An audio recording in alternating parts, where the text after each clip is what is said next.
Hello there, beautiful internet and you amazing creatures of the beyond. So, do you guys want to make a game with me? Because today I'm going to show you guys how to make a super simple game that you can share with your best friends and best enemies and all the strangers that live on this earth. And I'm not affiliated with this website, but I'm gonna explain in a moment why I recommend it in case you want to do a web game. We're just going to create a website that's going to act as a game. And these guys give you some good things because they have like PHP, MySQL, cPanel, blah blah blah blah blah. And you get not a lot, but it's enough for what we're doing. It's more than enough. So basically, um, it's going to create a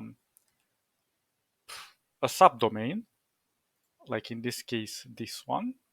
I just called it Biggie Bang Bang, and then you will have an interface where you can. Well, if you want to connect with FTP, but if you don't know how to connect with FTP and so on, this is not needed. But know that this option is there if you want to develop it even easier. But they also offer an interface where you can work directly with the files on their website or on their host. Sorry. So you can create a new file somewhere, new file like this. You name it, blah blah blah, and you start working like this.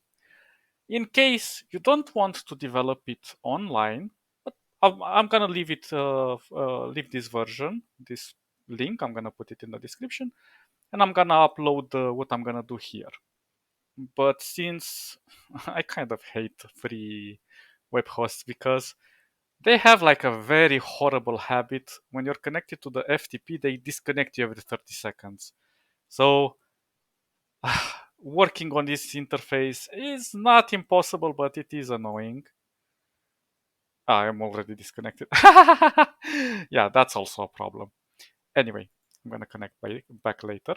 So instead of going through all of this process of working directly on their web host, and if you really want to develop it locally on your computer, then I recommend you download AXMPP. Now, you don't need it because Windows can create HTML files and run them without a problem directly to your website. But I recommend having this because if you want to develop more complex stuff, it's already prepared. So basically, this is like simulating a web host directly on your computer.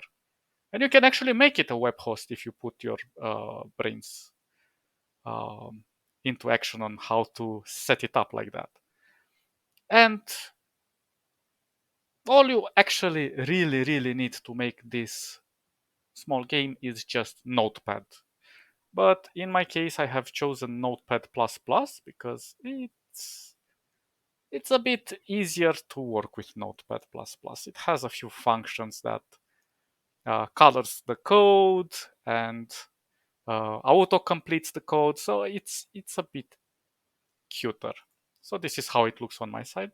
Nothing too crazy. This is just like their dark version, whatever. So basically, all you need is Notepad if you want to do it on your computer. But if you want to go even more in depth afterwards, I do recommend getting XMPP, especially because it has PHP. And if you want to jump into that later on, I highly recommend you have this installed. It's quite easy to install, and then it's gonna create a local host, and you will have this is how it's gonna look. And then you just go into it where it's installed, you go into htdocs, and then here is the same folder we're working on. But just to exemplify that, you do not need this local host, we're gonna create our first page. So we're going to call it index. Index by default is the first thing that loads in a web host, regardless of what it is. And we're gonna change the termination from text into HTML. Yes, we do want to change it. So right now, I can either reload my page because I'm in this folder, and obviously it's going to be empty because clearly I did not put anything into index. But if I want to open it independently from the local host, although it's going to load the entire path here. If I double click it, it's opening in the other browser, of course. It's gonna open the file itself, but it's still gonna run. No problems, no nothing. Okay, um, don't mind the image here. We're gonna get into that a bit later. So this is just for convenience, the local host.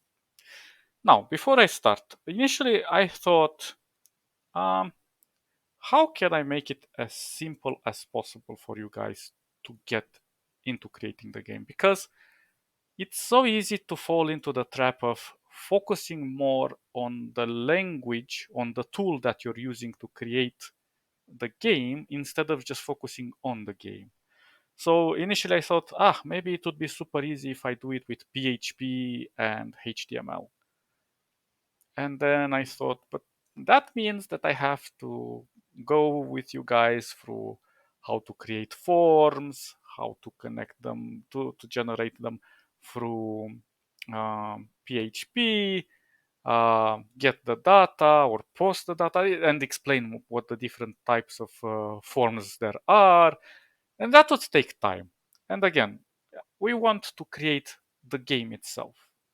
Then using JavaScript also comes into the way of explaining what JavaScript does, how it is implemented, and so on. So again, we don't need that. Then I thought, well, we have to implement an interface. And the most, it's the only thing used these days for interface are CSS. And CSS means cascading style sheets. And basically, imagine CSS sort of like a remote control for everything that you do into your page. So, for example, if you have 10 buttons, instead of editing each button to look stylized, giving it a color, a font inclination, and so on, you go into CSS and tell for all the buttons, I want this style. And that is cool and all, but then we're wasting time looking at CSS and how implementing CSS into HTML goes. And there are various ways to implement it, and there are different places and so on. So that also takes time. So I thought, okay, I'm gonna do this really old school, like really, really, really old school. And we are going to create a game which in every action, when we click a button, it's going to take us into another page where we will have another text and other options. And when we click the options in those pages, it's going to send us to another page and so on and so forth. So we have to plan a little bit ahead. So in this sense, what do we want to do? So first of all, let me get a brush.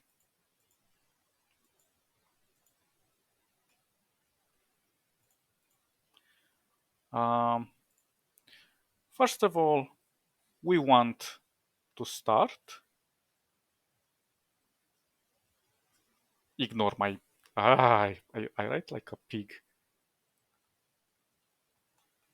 Let me see if I can find something easier to work with. Maybe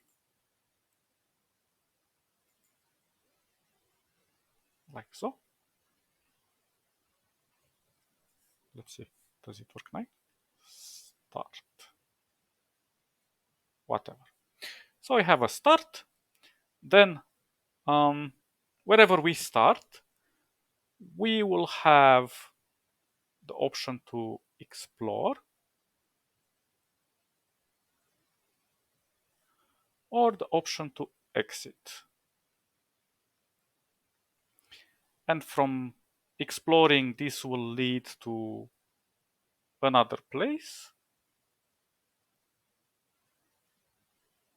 B, let's call it, because we start in place A. And what we do in place B, then we can also exit afterwards. Then when we exit, we want a new phase. So this is phase 1. And when we exit phase 1, we enter phase 2, which prevents us from going back to phase 1. And this is because we want the player to become active and not retaliate and run away or something like that. So we want him to be put in a situation where he has to act, and his options are limited. So there will be option 1 and option 2. So right now we have start, which is going to be our index, our main page. Then we're going to have 2 pages. One is going to be called exit phase 1. The other one is explore start. Then we have another page called place B, whatever. So this one is going to send to place B. But then when we are finished, we're going to go from place B to exit.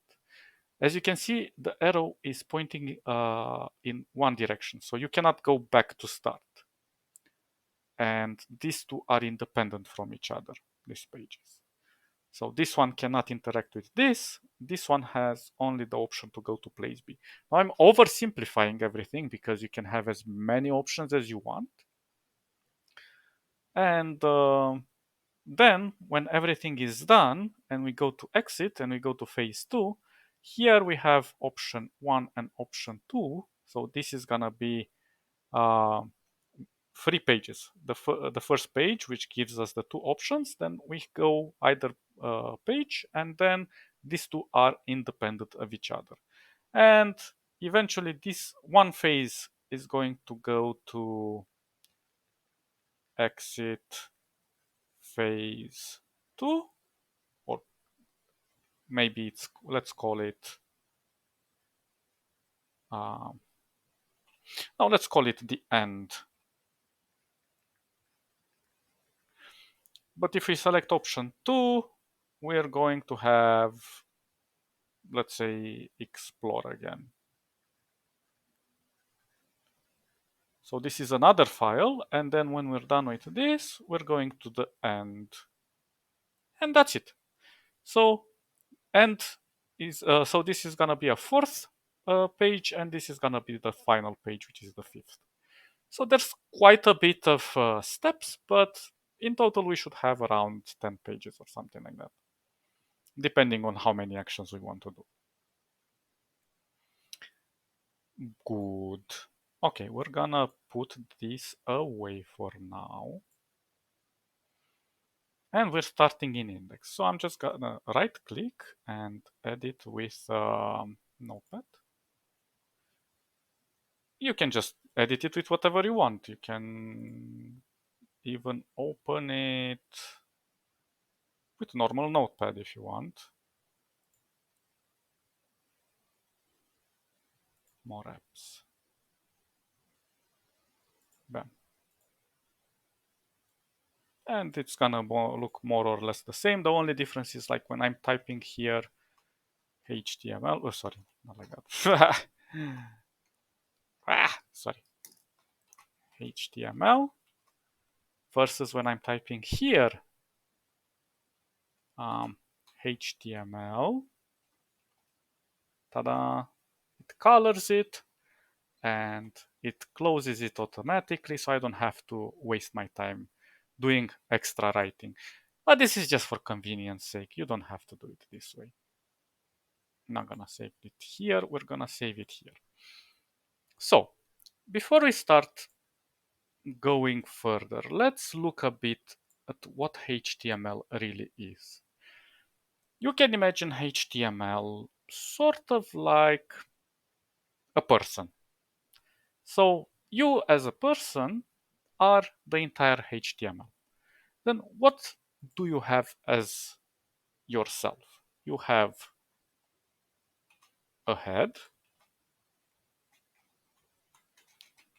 and then you have a body.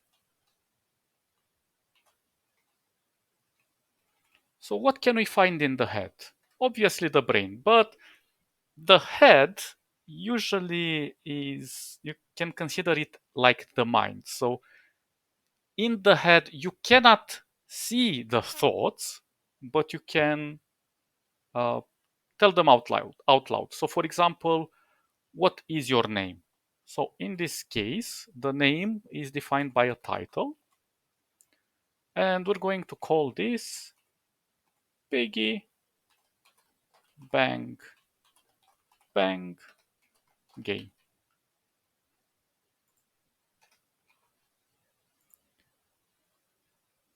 Good. Right now, if we look at um, our local host here, it says localhost Piggy Bang Bang. But if I save this, oops, as the title, and I'm gonna reload the page, now I look here and it says Piggy Bang Bang page. Game, sorry. Easy peasy.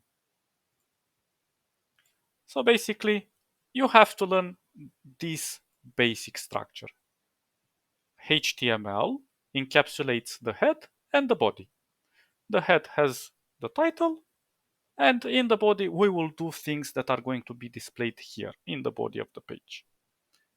Nothing too complicated. I'm not gonna go in depth with other things that you can add and blah blah blah. But I want you to understand that these are tags, and most tags close and encapsulates other tags. So, for example, I cannot open HTML here and close it here and then start body here and then end body over here. So it has to be encapsulated or wrapped around. So basically HTML has the head and the body, the head has the title. Makes sense. Now in the body we can go and do our first, I don't know, pig. Ta-da! There we go. The pig is in the house. But obviously this is looking quite bland. I don't know, it's not enough for now. So what we shall do is actually come here in the tag and we're going to give it some attributes. So first things first, I want a background. And this background, I want to give it a color. So if you remember in our previous episodes, we have talked about various colors we can use.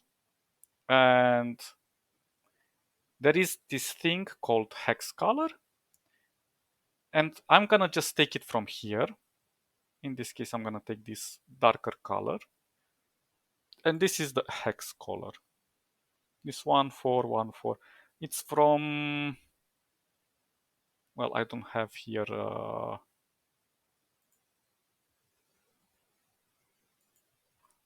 I have to show you in Inkscape, I suppose.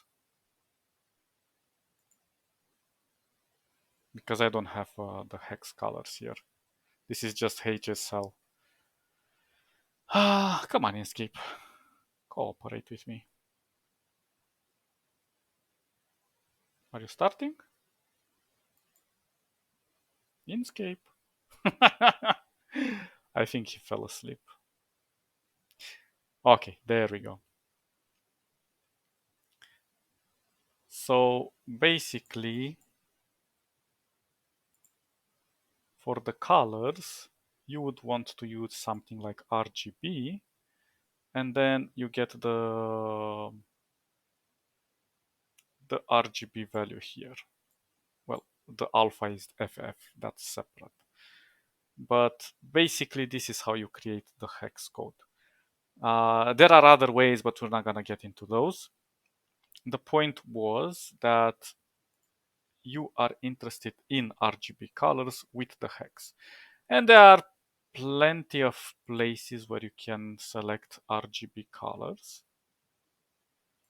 I think hex colors, the most, yeah, this one is a pretty good place to start because you have the RGB, the HSL, and the hex. Or where is it? You have the color picker over here, which is also super easy. It gives you the hex over here depending on what you select, and you can play with gradients and whatever. But this is for simplicity. So just to know, you can go to one of these websites and just copy whatever color you like, and it will translate it into this hex code. Now, you don't have to learn them by heart because there's so many of them and there are so many variations. But I have predefined one for myself because I wanted to have a darker color. So if I'm gonna reload, wait, it was, oh no, it's not background, it's BG color. It's background color. My mistake. Sometimes I also forget. Tada, so everything is dark now. Dark and beautiful. But maybe we want the text to be white. So we define it in the body as well. So we're going to say text. And for this, I'm going to use white. But since this one only knows... Actually, does it know? Oh, it does know. You can type white directly. Or use the hex color. Unfortunately, this is a custom hex color, so we don't have a name for it. But if I would type here like red, it will make it red. Anyway. And we also want a color for the links. The links are going to be the buttons, basically. So I also have a custom color for this one. You can copy it or do whatever color you want. It really does not matter. So now, tada, super easy, peasy peasy. Now, I'm gonna surprise you guys, but actually, you can make a website responsive without any CSS. And that's a little bit crazy, although we will have to do it the hardcore mode. And you're gonna have to bear with me for a moment here, but basically, we are going to create a table.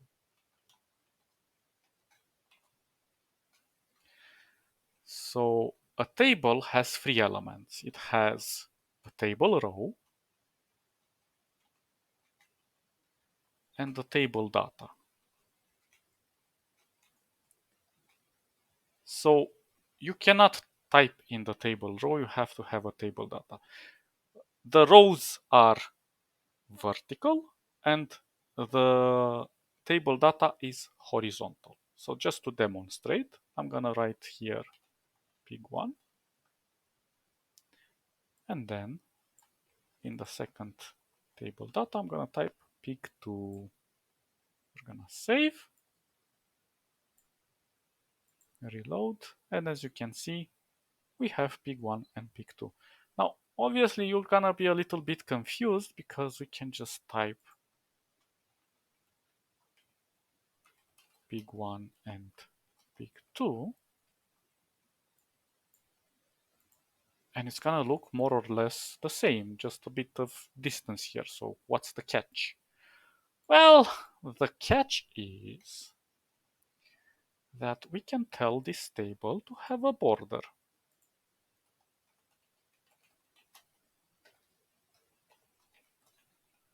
You don't have to put the quotes, but I put it just because this is how you usually type HTML when you're for each attribute it has. So I'm gonna put border free, and now let's see what happens if we put border free. Oh, we get a nice, beautiful border here. And let's put it even, I don't know, let's put a border 8. Let's see what happens. Oh, it becomes even thicker. So I'm just gonna leave it at 3 because I kind of like 3. So what happens now? I can make as many TD table data as I want.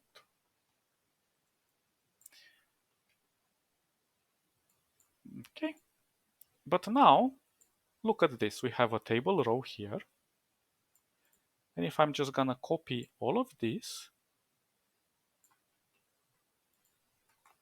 and create another table row,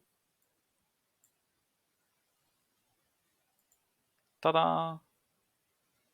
It's gonna go underneath the first table row and create 3 table datas like this. And you might think, well, what's the point of this? What are we trying to make here? Well, let's rename this pig. Actually, let's do something interesting. Let's remove one of the pigs, pig 3, and let's put pig 3, 4, and 5. And something interesting will happen. We will have a missing cell over here. But what can we do with a missing cell? Well, we could tell this pig, pig number 2, to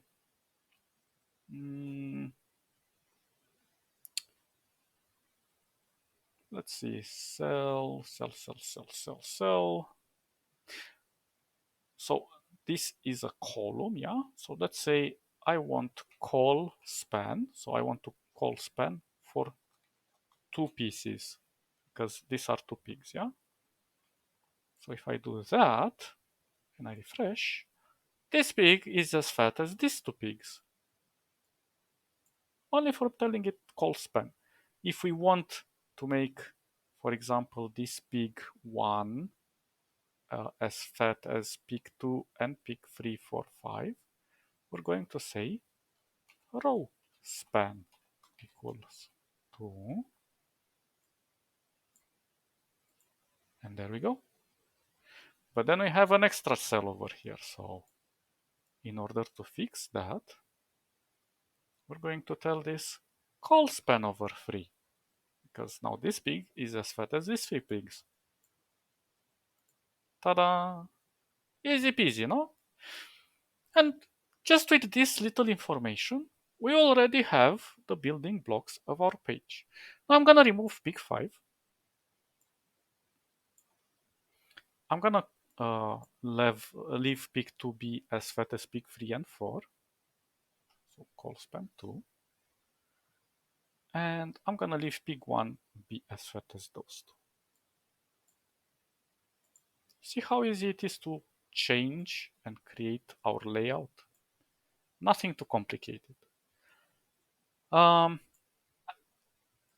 Writing code is an art of its own. So I recommend leaving as much space and breathing air between lines as possible to make it as easily to read as possible as well. So now you're looking at this and thinking, well, this is quite small. How is this even going to help us?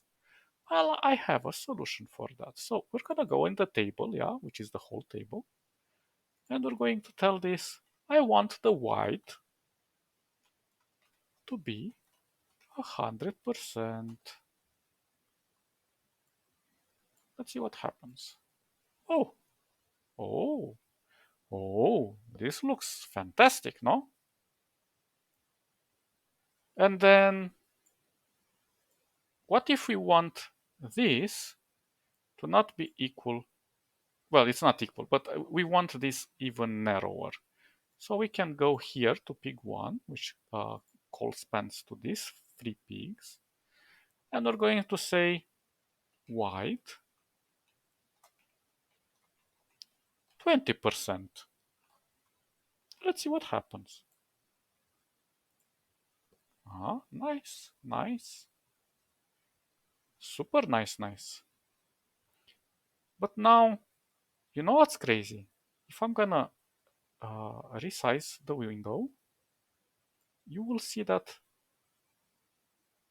the table is actually going as wide as the browser is. So basically, if you're on mobile, this is how it will look more or less. Obviously, it's not gonna be perfect, and probably it's going to clip a little bit and give you some what are they called? Some whatever, some line, not lines, some scroll bars. But still, it is as responsive as it can be. So we can make it for various platforms as well. But this is just by the by. We want to make it just for the PC.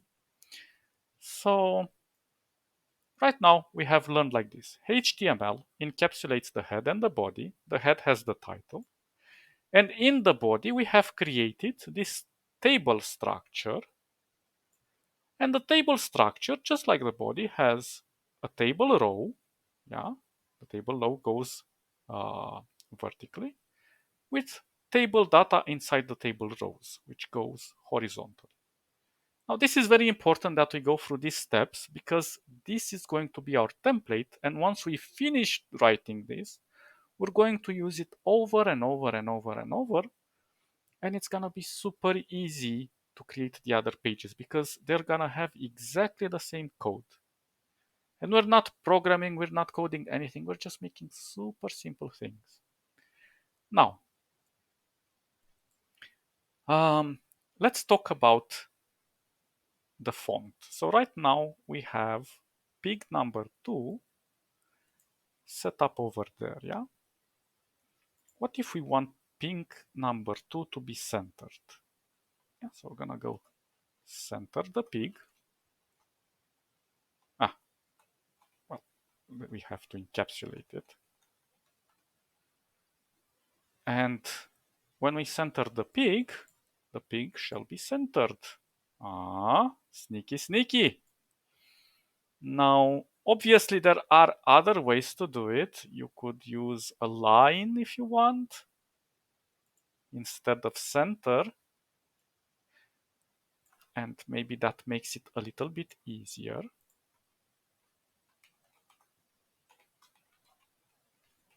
Than writing extra code in here.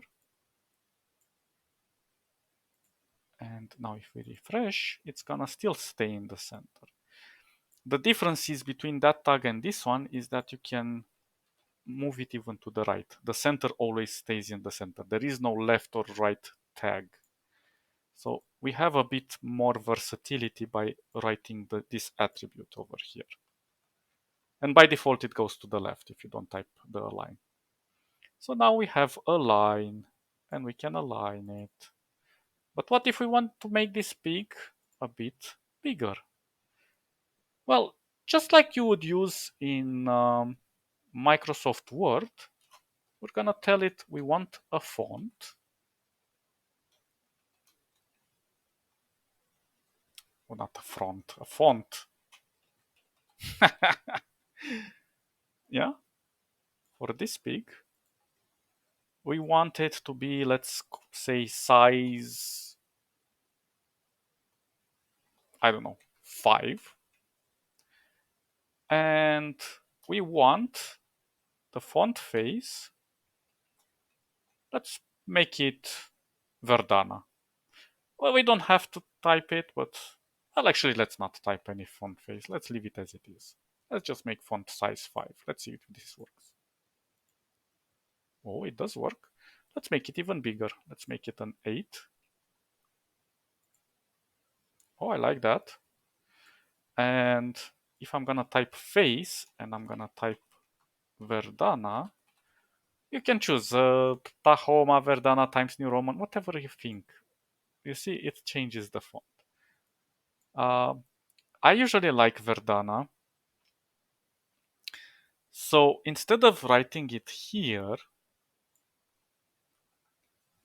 why don't we apply this font face to everything? So I'm gonna go in the body, and I'm gonna say font face. I think it also works with family. No, it's face. And we're gonna tell it to be Verdana.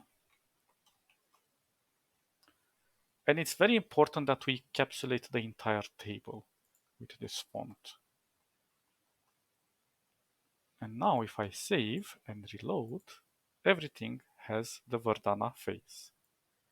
Obviously, I can also put a size here if I want to. Let's say size 5.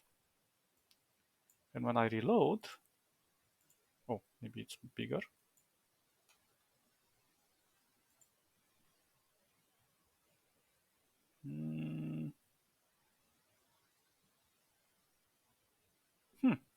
It's not working. And I don't know why. Well, I suppose there are some limitations if you type it like this. Anyway, that's not important. The size is all right. So we're just gonna leave it font face Verdana for everything, and then this font size is gonna be 8. Perfect. Now, let us think. Do we really need 2 pigs over here? I think not. Um, or maybe we will move pig 4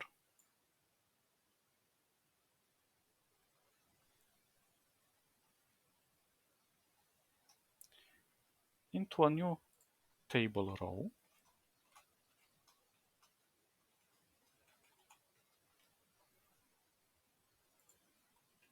Okay, so it's gonna create a new one. And I'm gonna make this wide as 2. So I'm gonna call this call span to. I'm gonna now the pig is no longer call span 2 because we moved 1 pig down. So I'm gonna remove this call span from over here for pig 2. And now when we reload, this pig is gonna be here as wide as these 3 pigs put together. This pig is as wide as this pig, and this pig is as wide as these 2 pigs. Make sense? So, just to demonstrate, pig 1 has row span because there are 2 rows, and it's wide only 20% to cover this area. Then we removed the call span from pig 2 because it's gonna be as fat as pig 3. And only pig 4 is going to be as fat as pig 1, 2, and 3 in wide. Perfect. Perfect. So now let's rename. Oh, actually, let's do one more thing here. We're going to say align center for pig 4. So it also be set up centered here. And now let's call pig 2 the name of our game, right? Let's say Piggy Bang Bang Game. Nice. Although you can see that this one is kind of touching the bottom. So let's use something interesting for the table. The table controls also the table data and the table rows. So if we say cell padding and we give it a 10, when we reload, this makes the interior of the cell more spacey. So it gives us more room to wiggle our text in. And we can type cell padding in each table data, but it's gonna take a while. So it's much easier to just put it in the table, and it affects all the table data. Good. So now we have Piggy Piggy Bang Bang game. We have our pig 1 over here, our pig 3 over here, and our pig 4 over here. Let's say that pig 4 is going to be called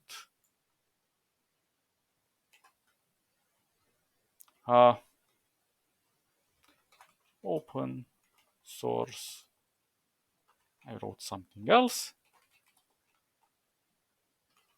Pig game.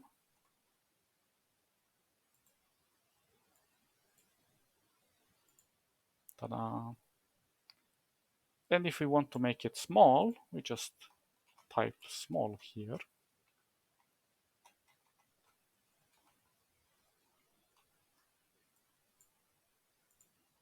And we made it a bit smaller. And for pig 1, we're just going to tell it to be action, because this is where we're going to put all of our buttons. And for pig 3, we're going to say pig text story. So this is where we're going to read our stuff. But I think we can do better than that.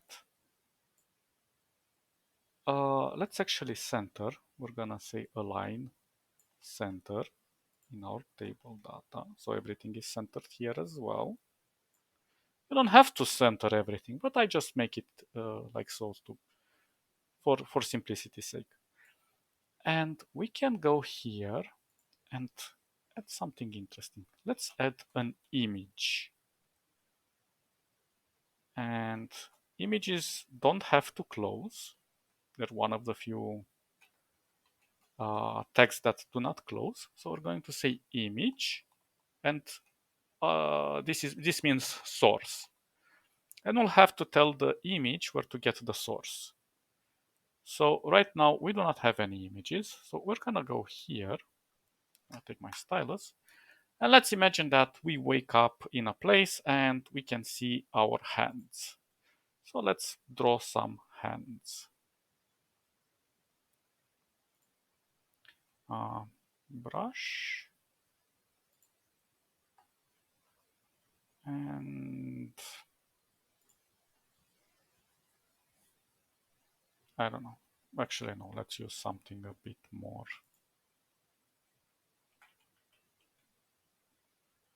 like so. Well, actually, let's put it more in an angle.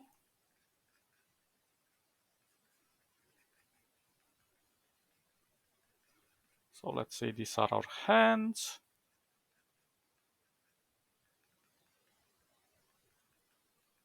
Whoa, whoa, whoa, whoa, whoa.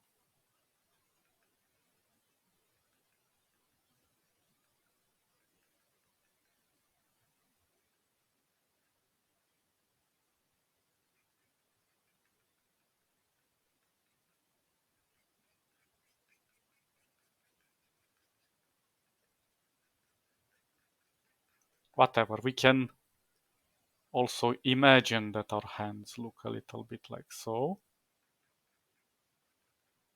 We don't have to make it perfect. Our game is just our game. Let's delete a bit of here.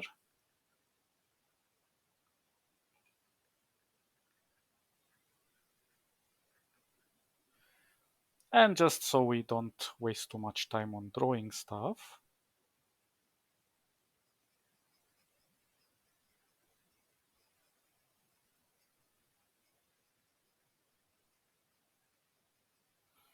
we're going to just copy this like so, arrange, flip horizontally,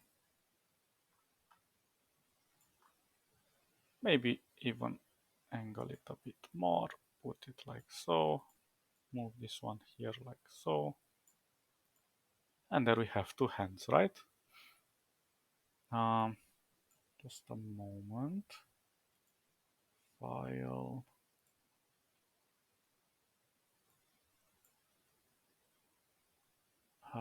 Where is it? Okay, so we're going to call this, I don't know, wake up. And it's going to be a PNG file. I'm not going to make it JPEG. So we're going here in our files and we see that we made it here. So let's organize our things a little. We're just going to put it in images. And let's say our image source is going to be in images in the folder, and it's called wake underline up.png. Right? Wake up.png, wake up.png. Let's reload. Ta-da! But this happens because we didn't tell it to move the text underneath. So in order to move the text from next to it, we just have to write break line. Again, don't try to wrap your heads around every little tag. These are just tags that helps us. And I'm trying to minimize as many tags that we're using, and we're going to use just one more tag, and that will be the end of it. So now we have put this. Of course, if you want to push it even lower, I'm just gonna duplicate the break line. And ta-da! And if I want to leave some space underneath it, just type br. I'm typing all the wrong things. Just like that. Actually, we have to make another one. There we go. Simple. Simple, simple, simple. So this is when we wake up. These are our actions, which we'll put in a moment. This is, or whatever, our copyright, let's call it. This is where we have our name of our game. This is where we're going to have our text. And now, let's start making the story. Let's say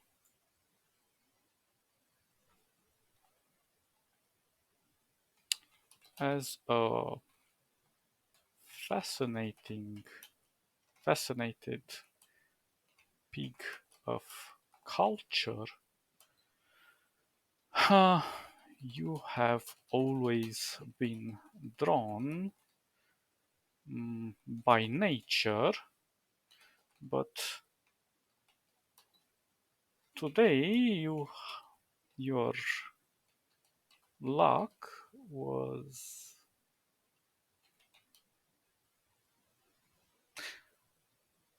no, but today let me try to appeal to my inventive mind. So, as a fascinated pig of culture, you have always been drawn by nature. But unfortunately, excuse my mistakes, my grammar mistakes. Unfortunately, today, Lady Luck did not smile on your faith, and you have slipped in a hole in the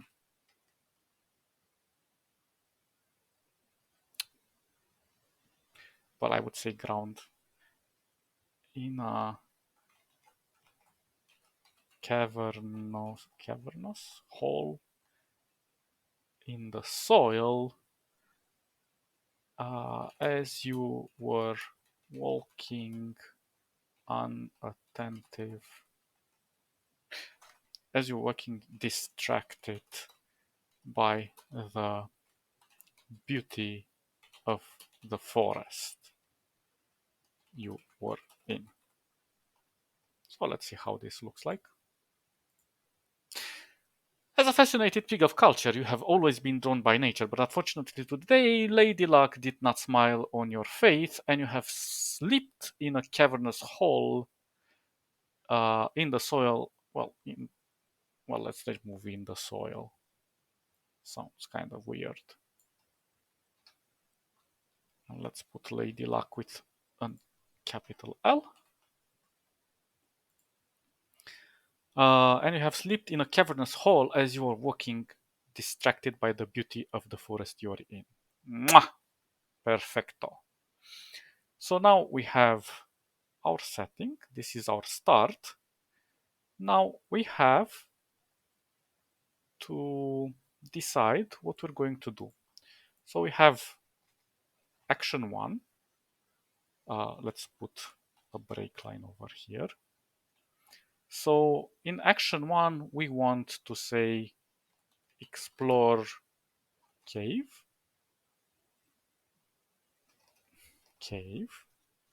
or action 2, exit. And if we're going to refresh, there we go. Action, explore, cave. I don't know why, what means cavere, but una caverna. Ma come è possibile, eh? That's Italian for falling in a cave. So right now, maybe let's make this text big for the action. And maybe we won't even want to underline it. So let's put underline.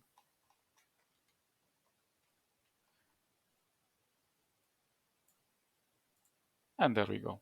Looks okay. Maybe we want to even put a more space between it and this. But right now we cannot click on this. What gives? What can we do? Well, we have one amazing tag called a href.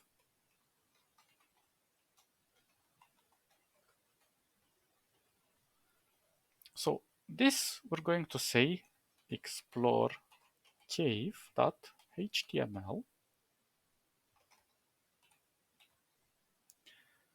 and for the exit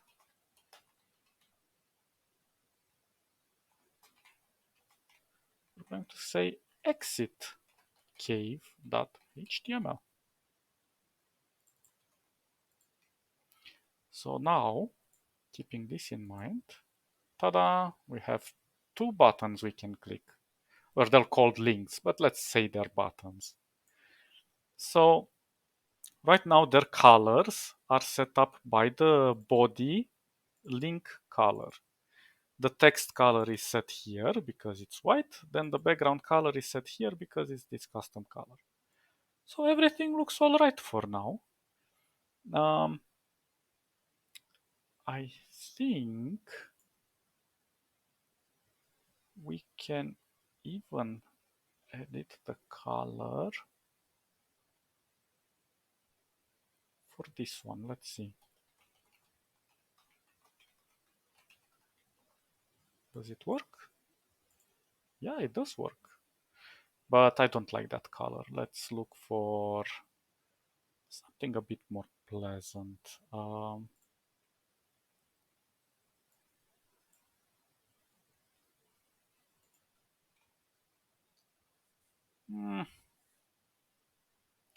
Let's take something a bit yellowish, like so maybe. Let's see how this looks. Maybe a bit darker. Nah, that's too dark. Let's go a bit towards the brighter. Oh, wait, I'm doing it wrong. I'm not at full opacity. Ha! Now that looks better. But still a bit too much. We want something that's easy on the eyes. Well, I think this one will work. So it's this color over here. We're gonna go back into our text document. We're going to say color. We have to give the whatever that is. And ta-da! Looks superb. Looks superb. So now we have to explore the cave and exit the cave, right? So we're gonna go here and we're going to create a new text document and we are going to call it explore underline cave.html. Yes. And whoa, not folder. And then your file exit cave.html. I just realized, in case you do not see the extension, just go to your Explorer, go to View, go to Options, and then you have to go to View here, and disable this, hide extensions of known file types. And then you should see the extension of your files. This depends. It's on some Windows it displays, on others it doesn't. I'm not sure exactly. Okay, so we have our first image. Now the cool thing is that if we're going to go to exit the cave and we're going to edit it, right now it's empty, right? But we can do something cool. We're just copying everything from here into here. And we're going to modify a few things. First of all, we're going to remove the exit. Well, we're going to have two options. So let's just say option 1. So let's just go like option 1, like so. These are just placeholder because we're going to rename them. And option 2. And we can even change this. We can go and say exit cave, just to have an idea where we are. And we're keeping everything else intact, except we're going to make this exit cave png, and we're going to type a new text here. So exiting cave, just as a placeholder. Now we're going to go back here and let's add sort of like a cave exit. Just a second, I need to reset my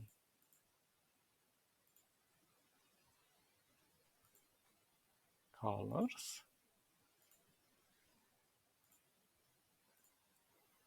So let's say this is gonna be the exit of the cave. So let me make it a bit more like so. So let's say we're looking at the exit.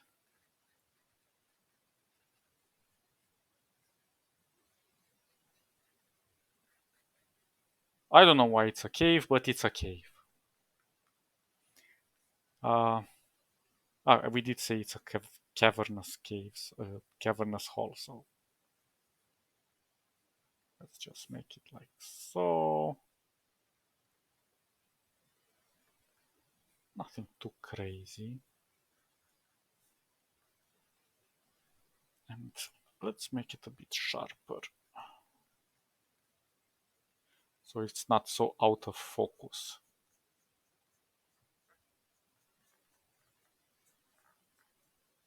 Okay. And if we want, Just gonna add something here in the background. I'm gonna put this to 0. And I'm gonna sort of create like this light,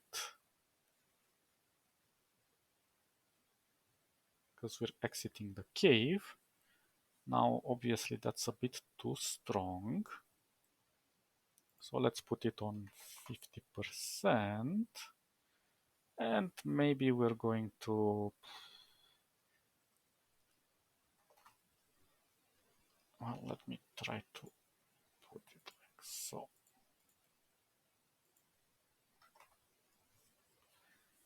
Try to delete a little bit from the,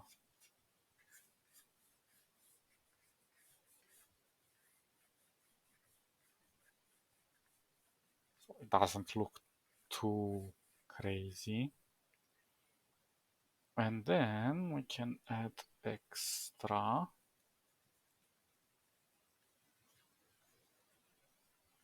But we can also add a bit of shadow as well.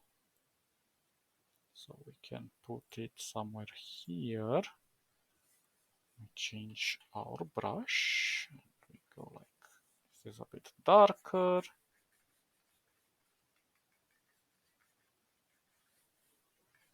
Oops. It should be underneath the hands. And there we go. Maybe this one, maybe a 60. And there we go. Now we see our exit of the cave. I'm gonna save it. Images, exit cave.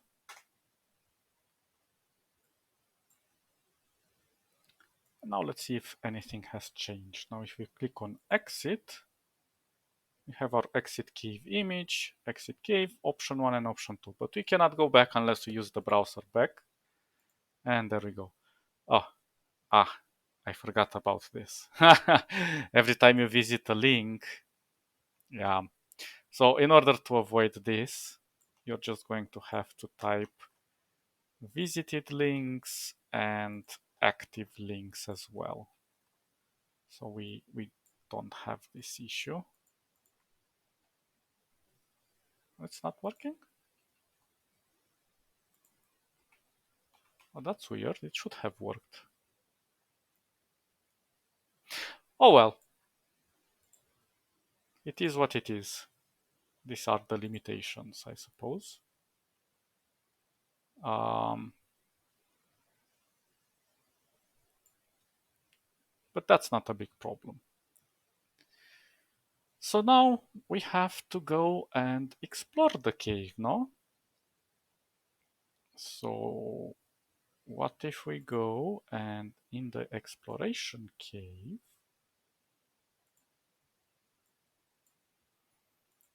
we do the same. So we have actually exit cave.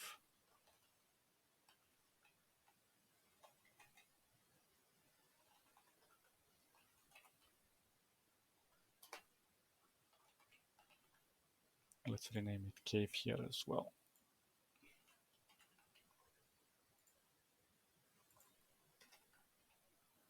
And this one is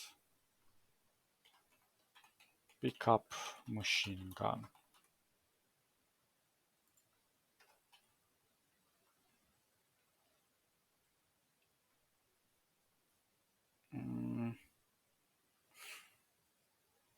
Now, we can make it as complex as possible, but if we pick up the machine gun, we are going to have it in our inventory.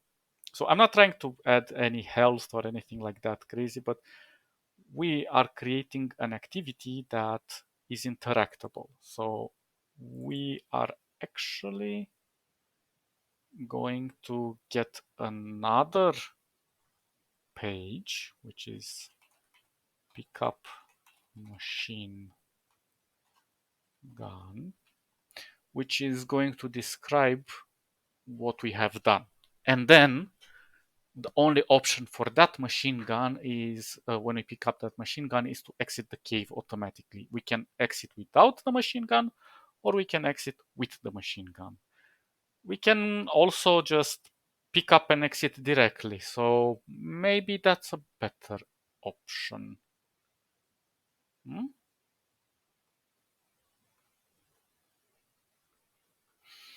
But that means we have created a fork. So when we exit, we can create two exits now, because we have one exit with one set of options and an exit with another set of options. So we can say then, instead of pick up machine gun and exit cave, we can say here we want to exit underline cave machine gun, and we have other options here with the exit with the machine gun versus exiting without the machine gun. So we're oversimplifying now because we don't want to create too many pages otherwise. So we're gonna just copy this and cave underline machine gun. Perfect. Now,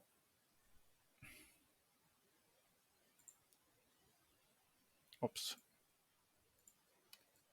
I suppose this is gonna take longer than an hour. I'm not sure if we should do it in one go. Well, let's do it in one go because we don't have a lot of stuff to do. It's just repetitive actions, but we have to be, more meticulous in how we do stuff now. So,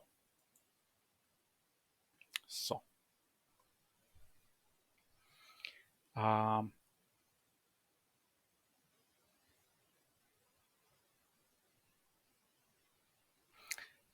let's see. So we need a new image because we picked up the machine gun versus not picking up the machine gun. Um,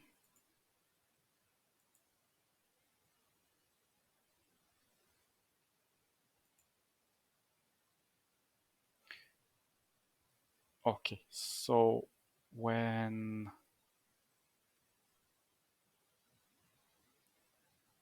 we go to explore cave now,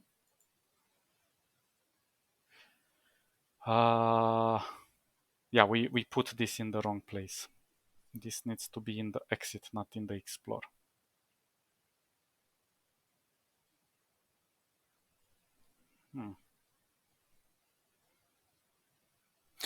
Okay, so this is our first mistake. That's all right.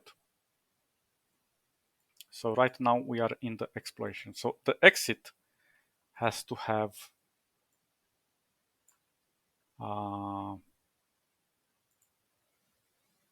so we have action, option 1, option 2.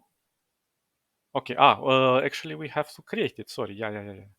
I just duplicated. So it's my mistake. So here we have to say explore cave and see item on the ground. So if we're going to see the item on the ground, we're going to so this is explore cave item ground, just so we understand what we're looking for. But sorry. So instead, so I'm gonna group this. Well, I'm not even gonna group, I'm just gonna disable it for now. And this is, well, I can leave the background. Let's say it's still dark, and on the ground in front of us.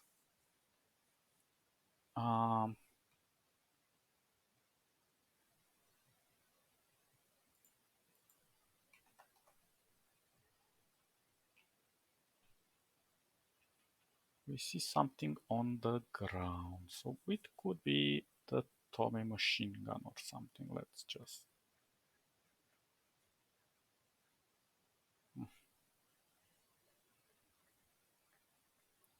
I don't know how machine guns look. How does it look like?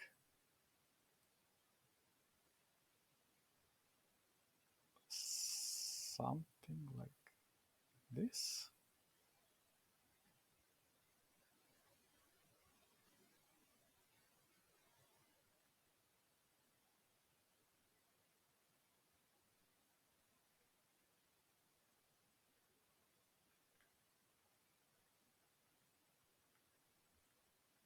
I don't know.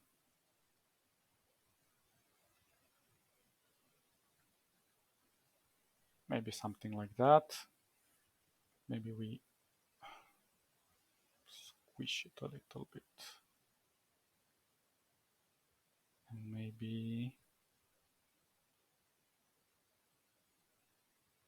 just so it looks like it's on the ground.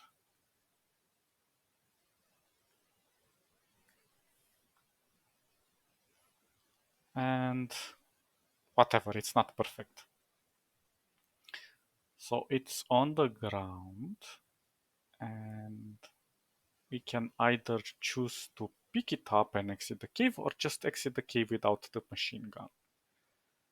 So if we're gonna let me put it a little bit lower, maybe underneath the hands. And let's just add a bit of, oops.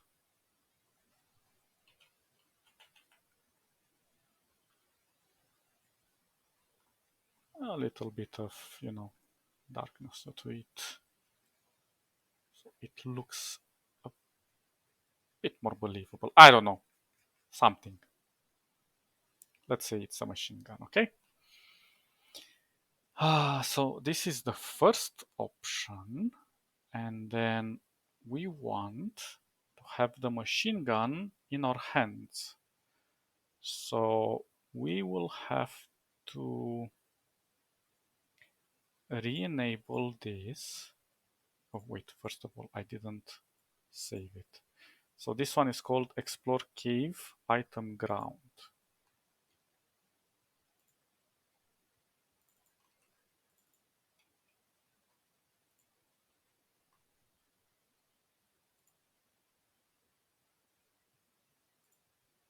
There we go. So the item is on the ground. But I don't particularly like it there.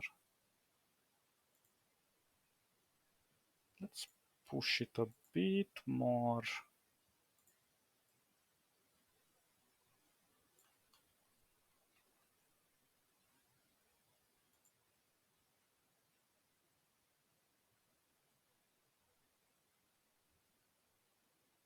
Well, let's just leave it where it is. Never mind.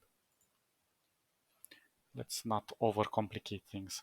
So we have pick up machine gun and exit the cave or exit the cave. So if we want to exit the cave, then we need to reactivate this, disable the hands and the machine gun.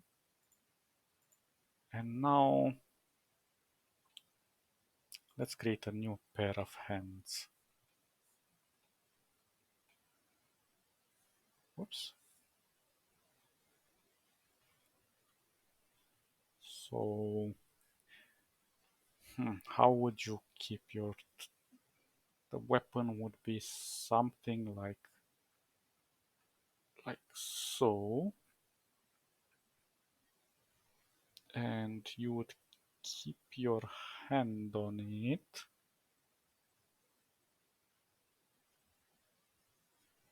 something like so.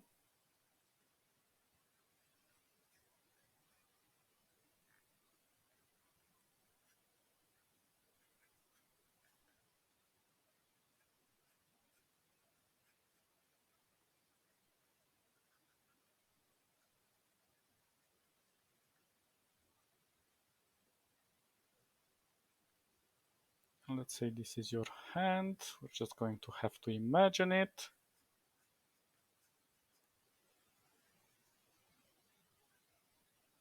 And this is the gun. Pum, pum.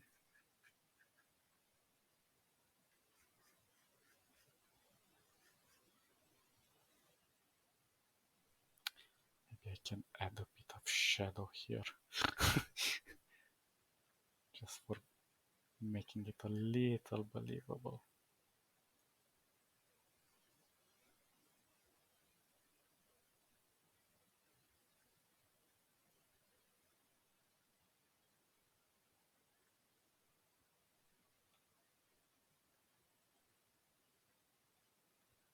Bear with me. We are making great progress. Maybe on the fingers as well, so we have an idea of what we're looking at. Maybe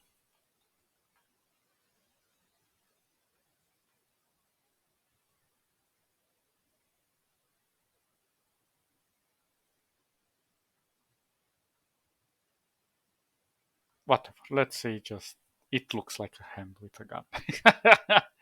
Probably not, but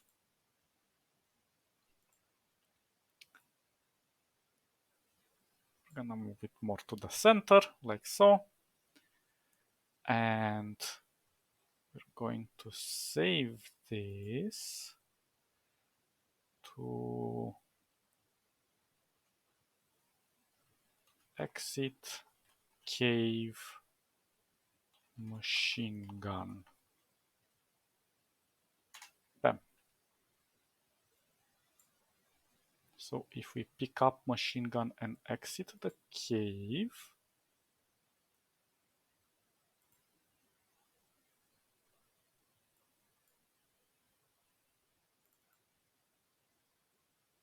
oops, my mistake. I wanted to edit it. We're going to have here exit cave machine gun. And exit cave with machine gun, whatever.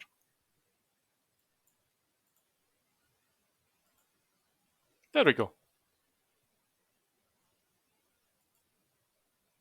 So, and if we exit the cave, normally it's gonna look like this. So this is the start. Maybe we should put more on the start, some shadow. I don't like the start without the shadows. Hop, hop.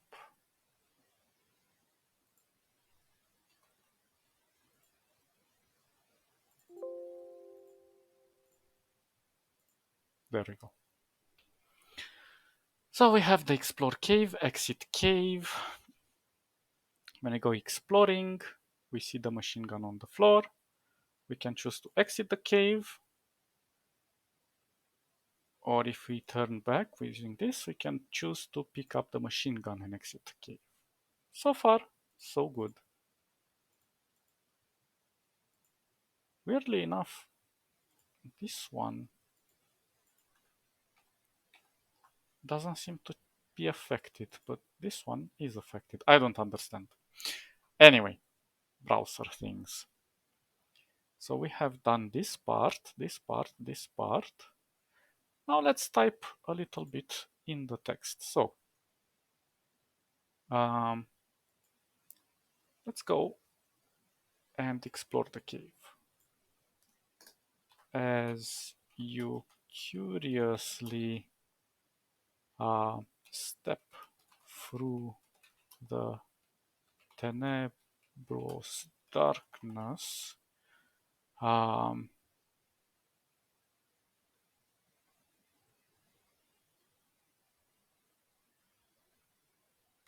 using your tactile senses on the surrounding ice called walls to navigate the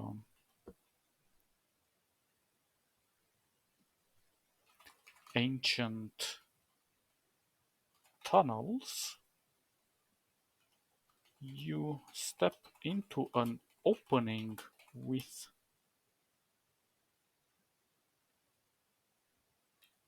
uh,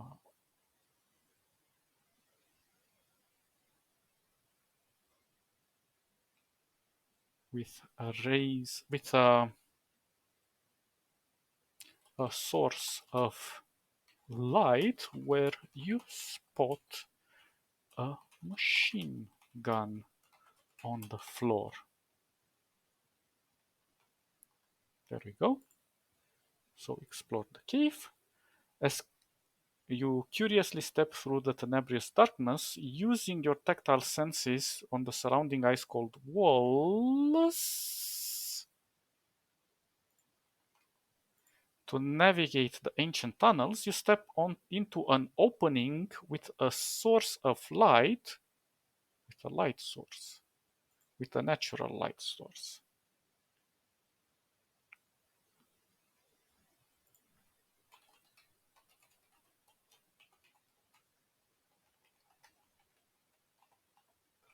Coming from the ceiling, where you coming from the ceiling, where you spot a machine gun on the floor. So you either choose to ignore it and exit the cave, or pick up the machine gun and exit the cave. Good. So now let's exit the cave.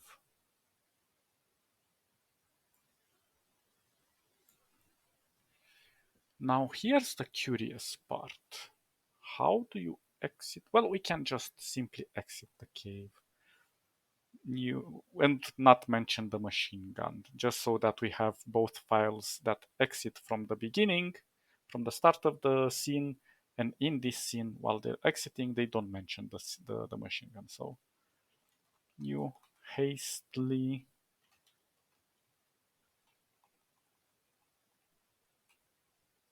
does this have like a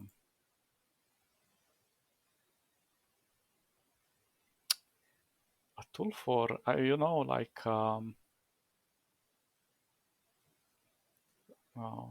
what is grammar correction? I don't know. I know that I'm writing something stupid here, but whatever. My English is not perfect. As you hastily make your way towards the shining light that comes from the entrance, from the exit of the cave, the damp, slippery cave, you intake the welcoming fresh air of freedom while blinded by the warm rays of the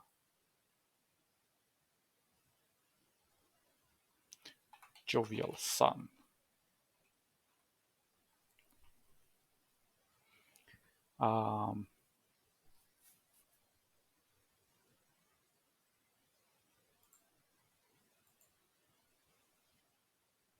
Where the hell did I type that? Exit cave. I typed it in the wrong place. My mistake.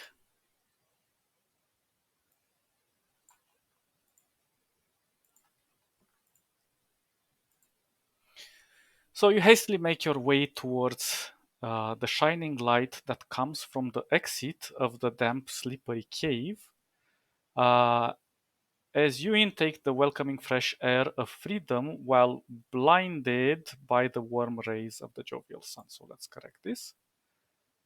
As you intake the welcoming fresh air of freedom while blinded.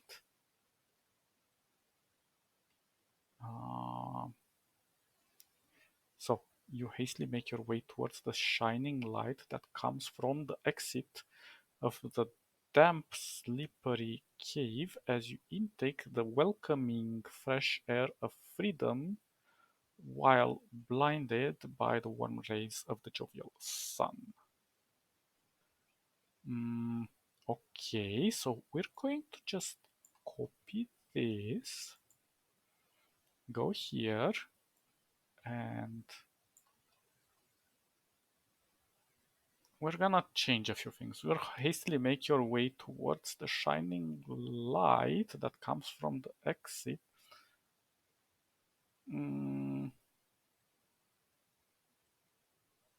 So we're going to say you pick up the remnant weapon from the musky soil that surrounds it, and you hastily make your way, blah blah blah blah blah blah blah. So that's the only difference we're putting in here. So let's go back. So refresh, explore cave. So we are curious and we see the item on the ground. If we exit, we hastily do this. If we exit with the weapon, you pick up the remnant weapon from the musky soil.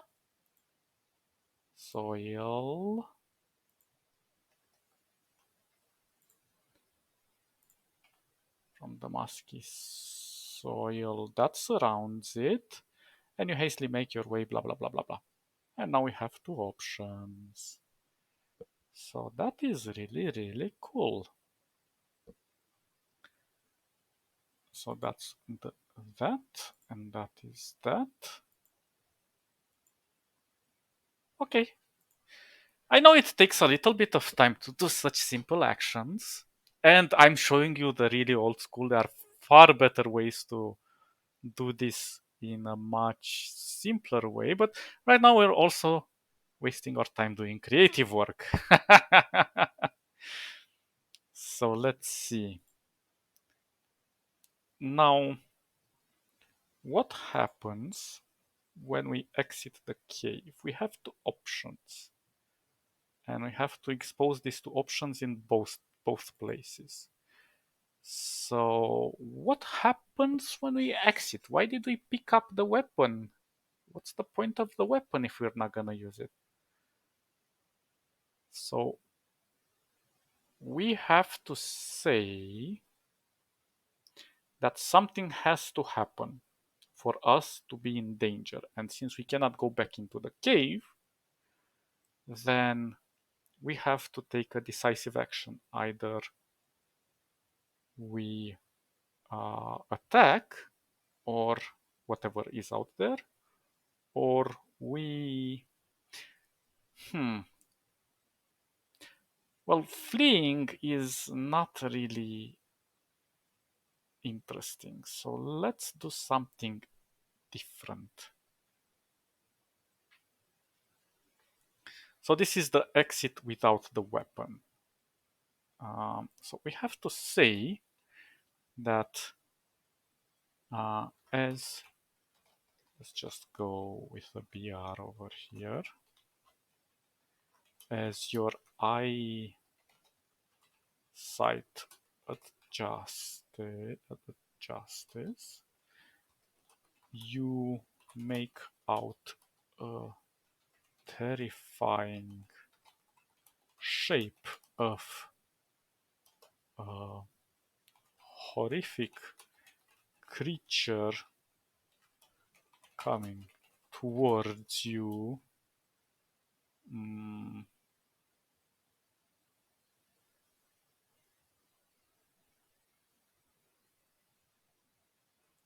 Coming towards you at an alerting speed.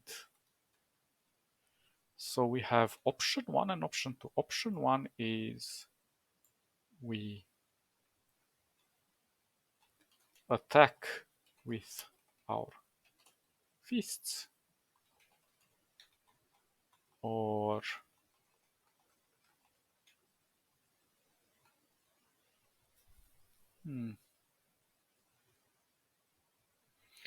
we move towards the creature. And in the second option, in the second exit, we attack using the gun, and the same happens there. So pum pum pum pum pum.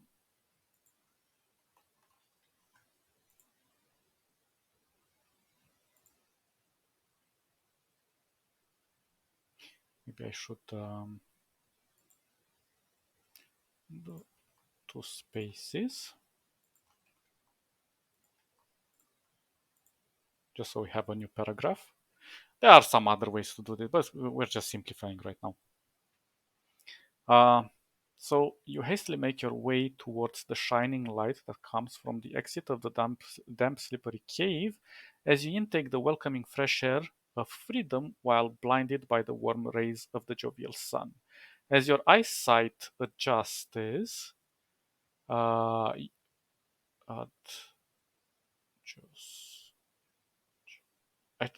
justice? Is this how you write it?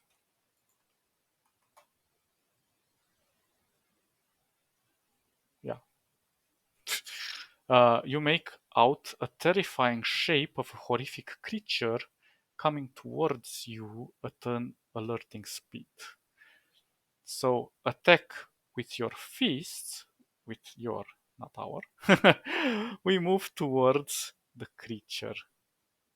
So let's simplify this. Move towards the creature. So we make it personal, for the player. Good. But maybe I should be a bit smarter and do a bit more to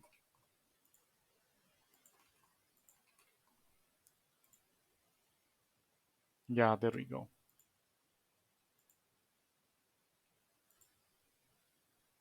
Yeah, that looks much better. Since we don't have too many actions, of course, you can set it up however you wish. Making the everything readable and easy to traverse is also helpful.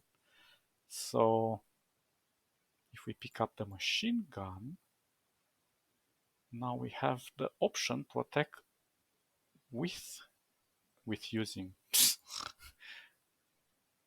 attack using the machine gun. Sorry, my English is very rusty. So let's see. We are outside. Let's remove the thing. Let's remove. Well, first of all, let's make something interesting here. Let's create the creature. So this is us moving towards the creature. So the creature would look something like, well, let's make it dark.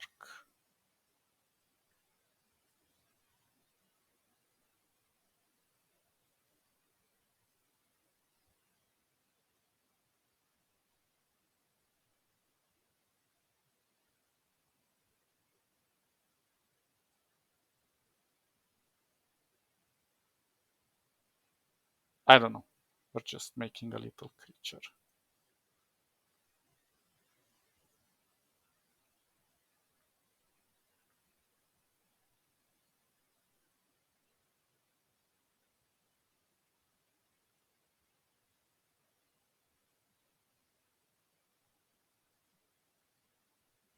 And since it's like a dark shape and we don't know what it is or who it is, we are afraid.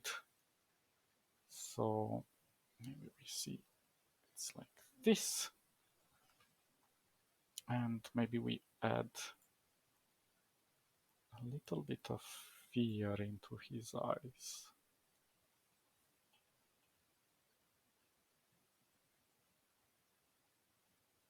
Yeah, there we go. That's terrifying. Even though it's daylight outside, we are terrified. So let's say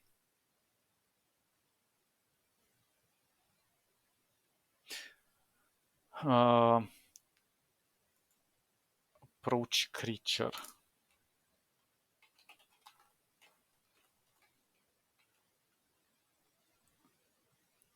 Like this, or approach him using the machine gun.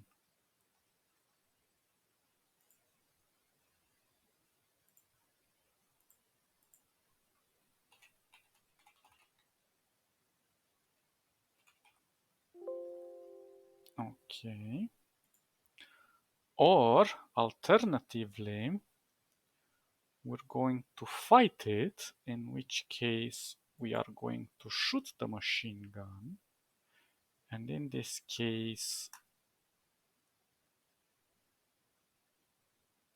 we... Huh. Well, we maybe let's put the creature down.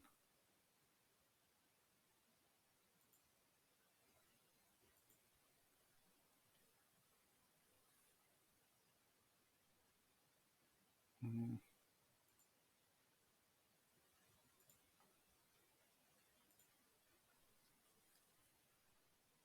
Let's see, we're going to put this creature somewhere here.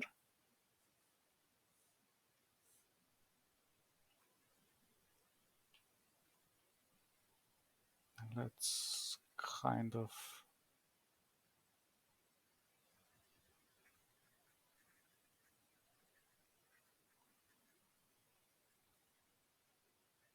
make it fall on the ground.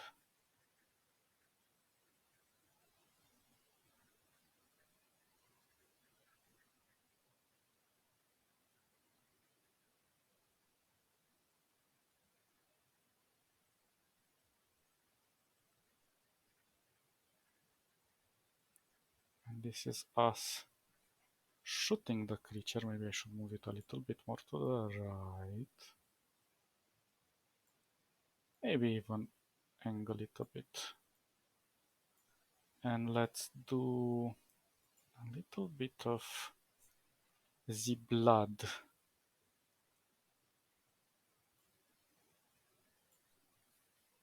So we're going to put the blood underneath him.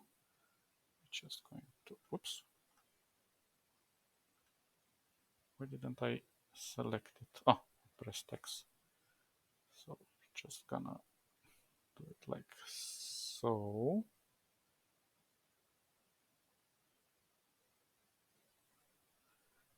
And let's put a bit of blood on him as well. Oh, that's too much.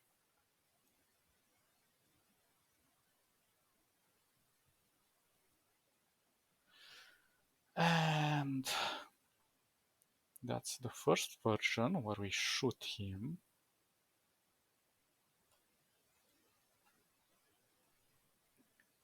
And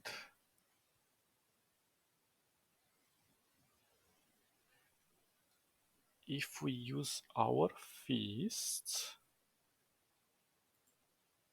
let's put this screen in the group and this in a group.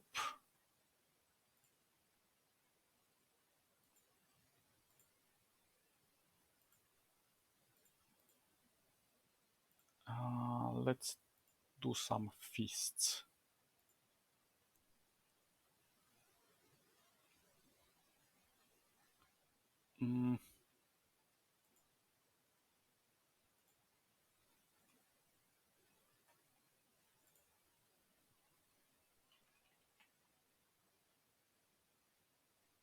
Let's see.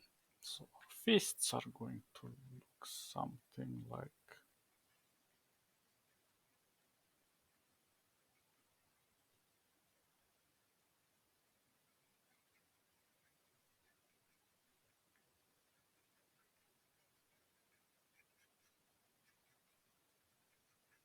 I don't know, something like this.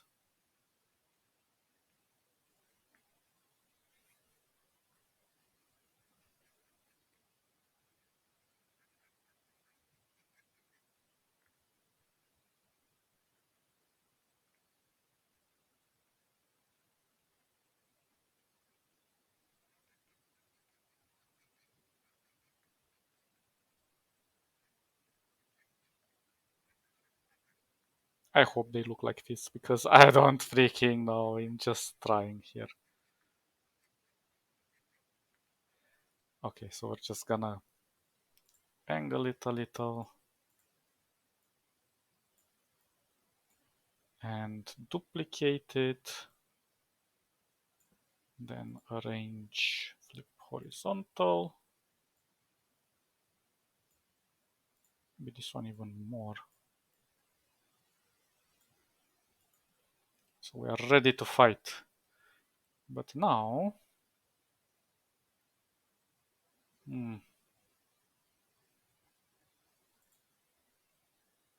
so is the creature. So the creature,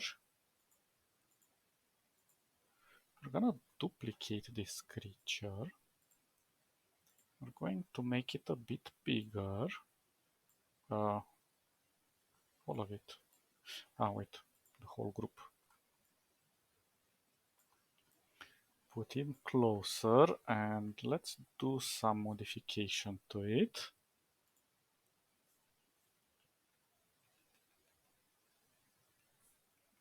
We're going to also make it a fist fighting creature. So again, I'm not trying to make it with HP or anything like that, but we shall see what is going to happen. So the creature is ready to pounce, so he's going to be ready to fight us.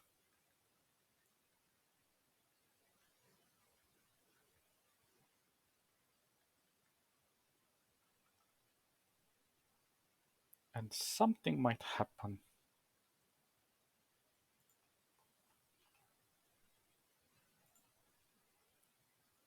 So we have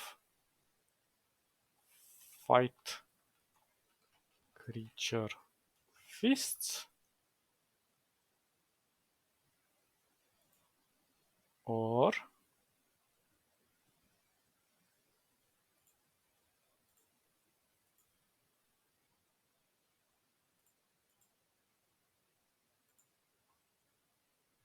maybe we should do some. Actually, let's just leave it as it is.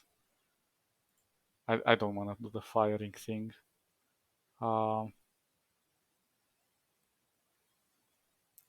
Fight feature machine gun. Bueno. So we have those two options. Well, three options actually. So let's see.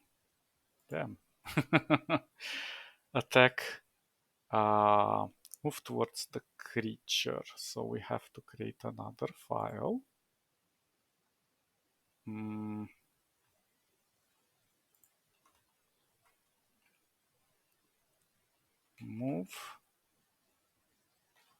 towards creature. But let's do fists.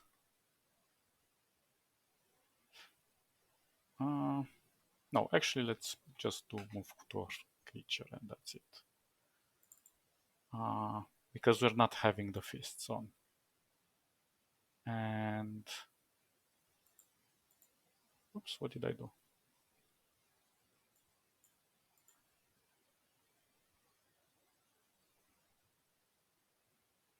Okay, move towards creature and move towards creature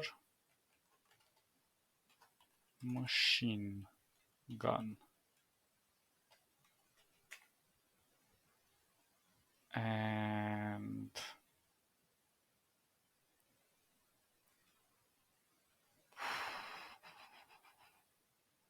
okay.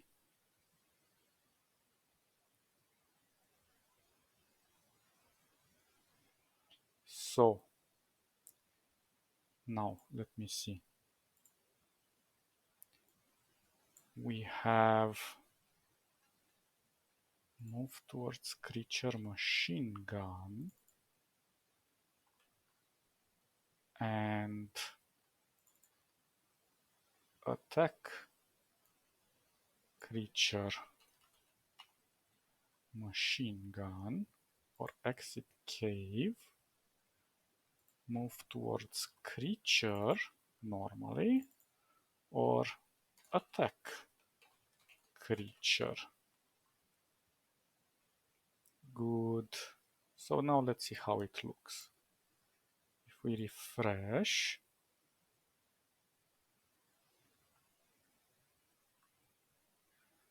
we haven't set up, so we are exiting the cave with machine gun. As your eyes adjust this blah blah blah blah blah.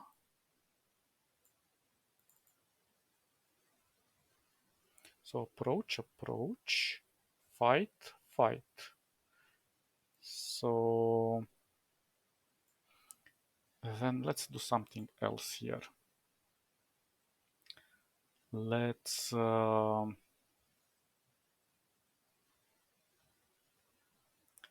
enable the exit, enable the creature, and I'm just gonna make this creature a bit smaller here. And probably we're just gonna blur it as well. Let's see, blur, blur, blur.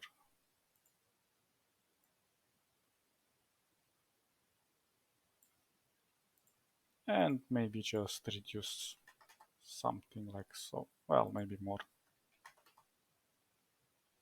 Because we see something coming towards us, we don't know what it is. So this is us exiting with the gun and exiting without the gun like so.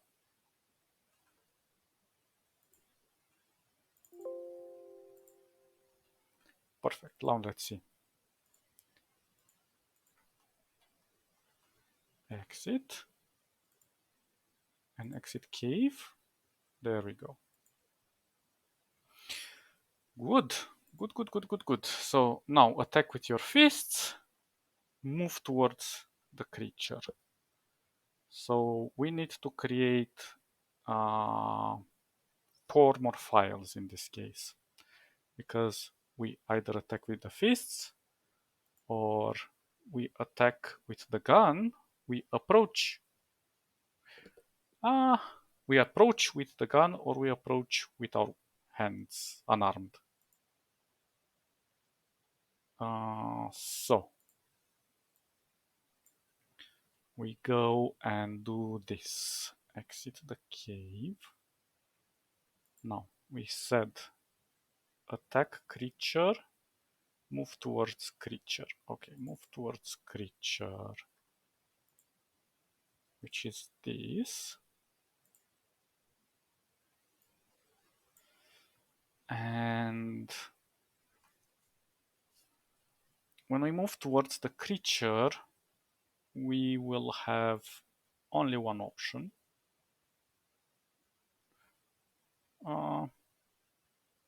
So let's see, if we move towards the creature, we could end the game by talking with the creature or running away from the creature. But I think running is kind of cliche. So let's just talk with the creature.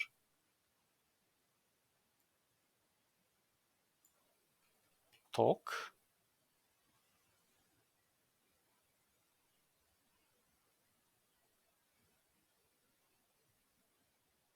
Talk with creature.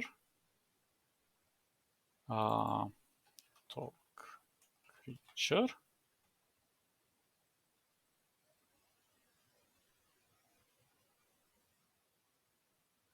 And actually, we're just gonna apply the same thing even when we are with the machine gun.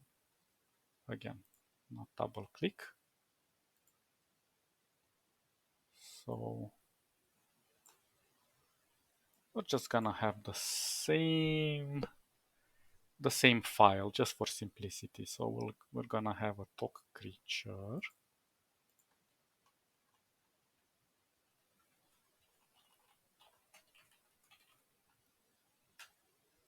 And we're gonna do another thing for that as well. And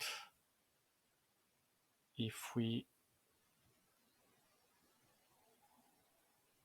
so we move, then we talk, and we could attack.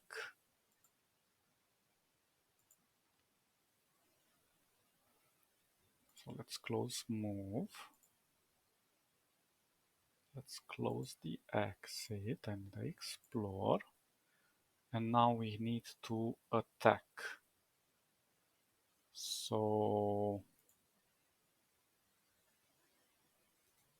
actually not to close the exit, we have attack creature. So in this case,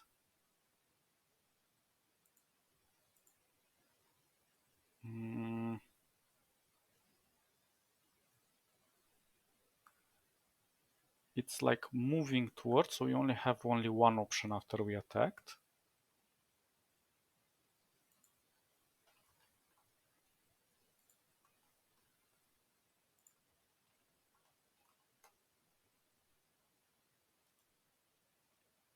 So in this case, we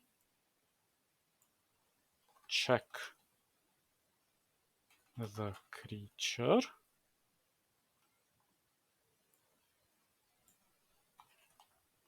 And we're gonna do the same for both things. It's gonna be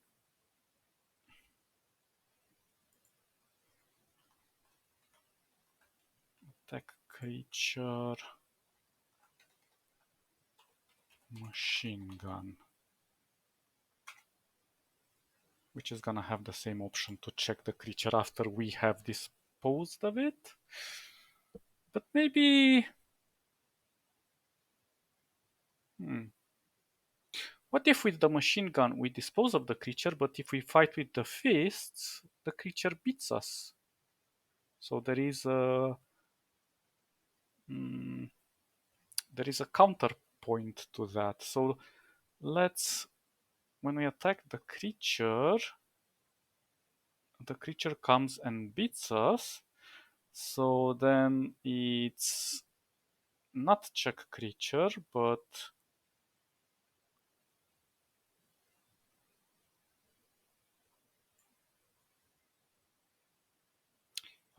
give up. Give up the fight. Or surrender.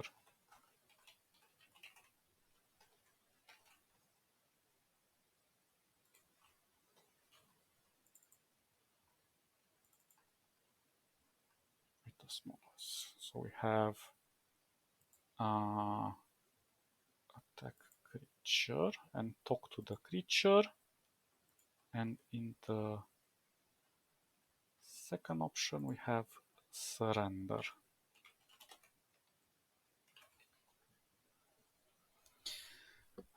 So we surrender. Is it with double R? I don't even remember. Yeah, with only one. No, it is with double R. Surrender ready, what the hell? Ah, what can we do? We learn and learn and learn and learn.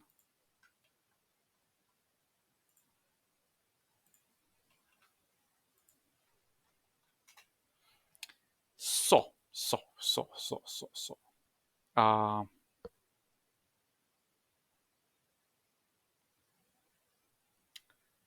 let's see. Right now, we want to attack with the gun. Let's go with the worst possible scenario. Attack using the gun. And this is called attack creature machine gun. So we go here, attack creature machine gun, and we put the correct picture,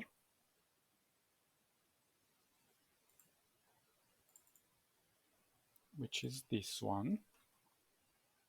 Well, they don't, yeah, whatever.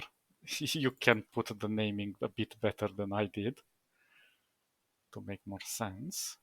And we are going to just give one piece of text because then we have to check the creature. So you aim without thinking and let the lethal bullet do its job of protecting you while the creature screams in agony as it falls limp to the ground. So you aim without thinking and let the lethal bullets do their job of protecting you while the creature screams in agony and it falls limp to the ground.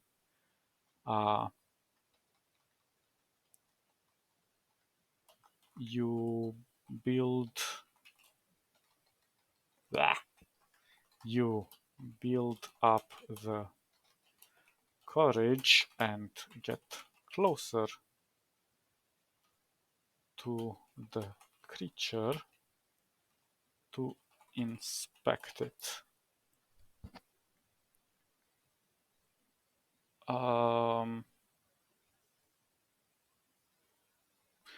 Actually,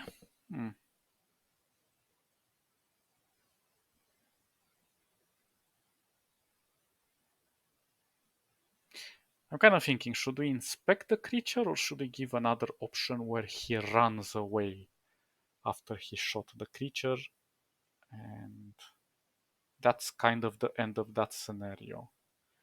Because we have the option where we fight with the creature with our fists and we lose.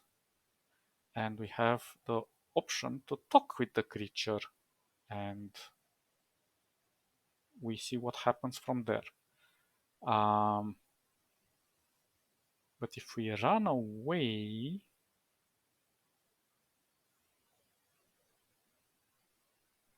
yeah, let's put the run away.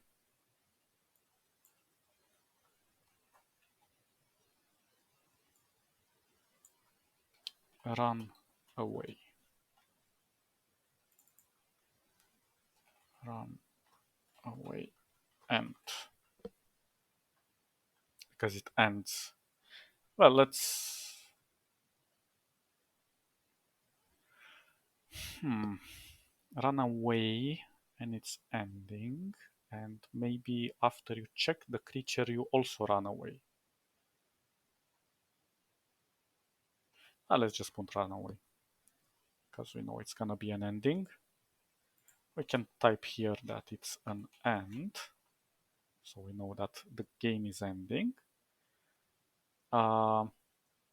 You build up the creature and get closer to...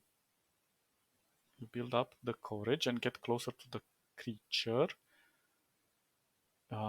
You Founder, if you should build up the courage and get closer to the creature to inspect it, or um,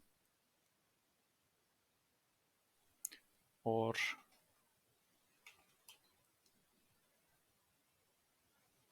mm, or flee from the scene of the flee from the gruesome scene in case there are others like it prowling around in search of an easy meal.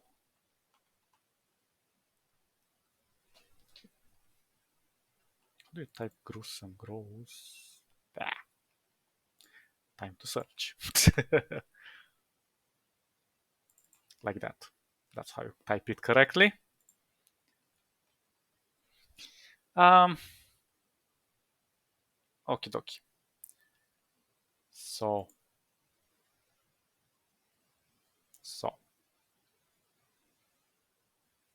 Oh, why isn't the machine gun attached correctly here?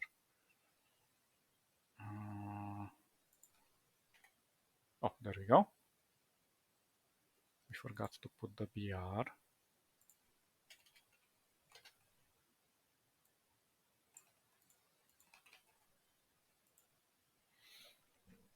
So if we run away, we just run away and we end the game.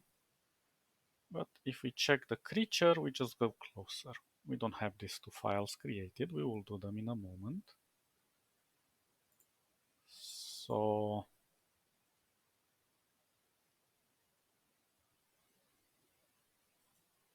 quite a few files, I know. I initially wanted to do everything in one file. It's a bit more organized. But this way is also very good, and it's very easy for you to get into the story and not lose too much time doing it. And most of this time we're just losing by creating the story itself rather than just implementing the mechanics, because the mechanics are super easy to implement. So we're gonna do the run. Oh, why am I doing this? Let's just copy the. This one is called attack creature machine gun, right? Or just attack creature. We just say run away.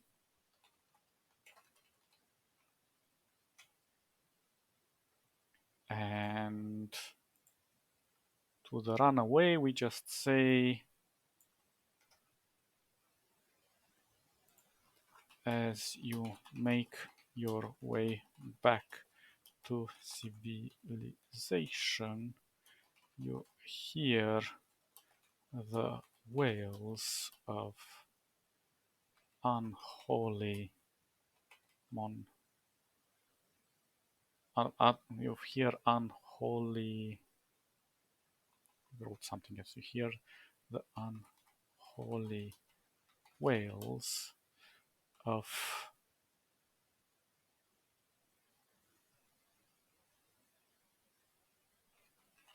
terror.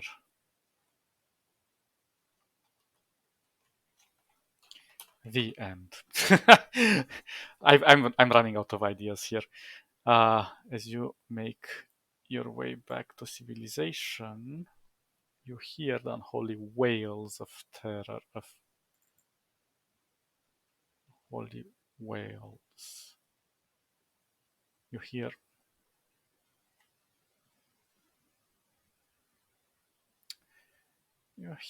unholy wails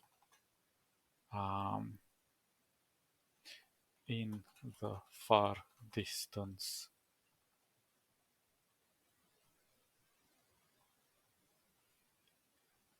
And we can push this to run away. Well, actually, we just can. I don't know. We'll do something here. I'll see. Let's see. Maybe we'll do.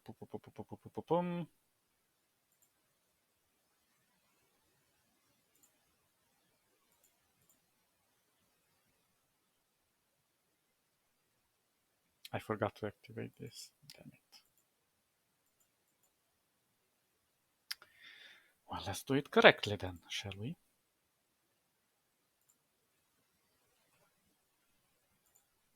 We want to do the correct versions.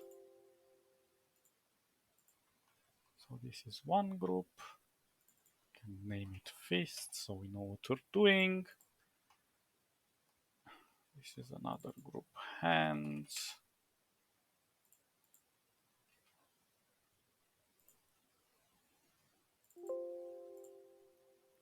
Okay, so now we just disable this, and this.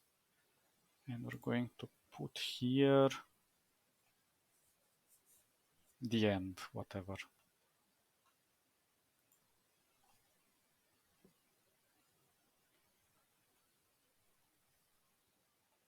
Let's see how this works. That looks bad. Oh my god, what's it like typing? And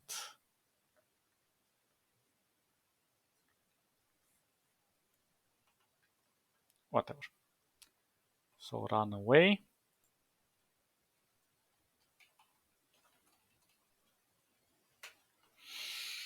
Um,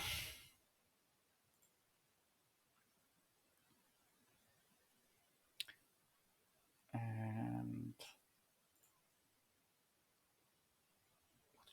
what was the other one?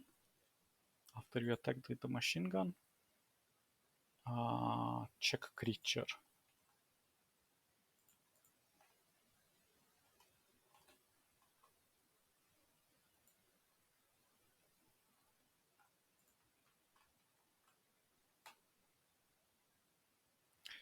So we're going to do a few things. Actually, let's not do check creature just yet. Let's go to run away. And let's do one particular thing. We're going to remove the entire action.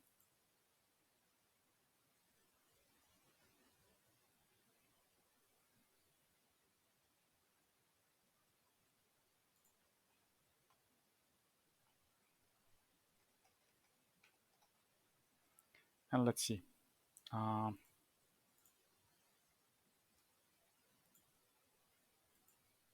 There we go. So we don't have any more actions.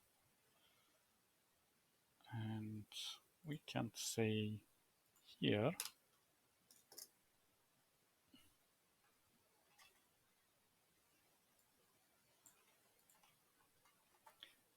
thanks for playing.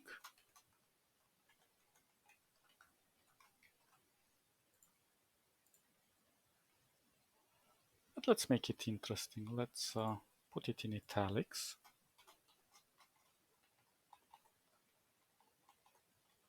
And let's make it big as well.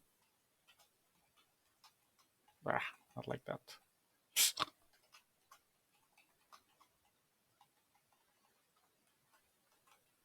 So let's see how it looks. Perfect. And we can even do another thing and do a restart button. And for that, we are going to introduce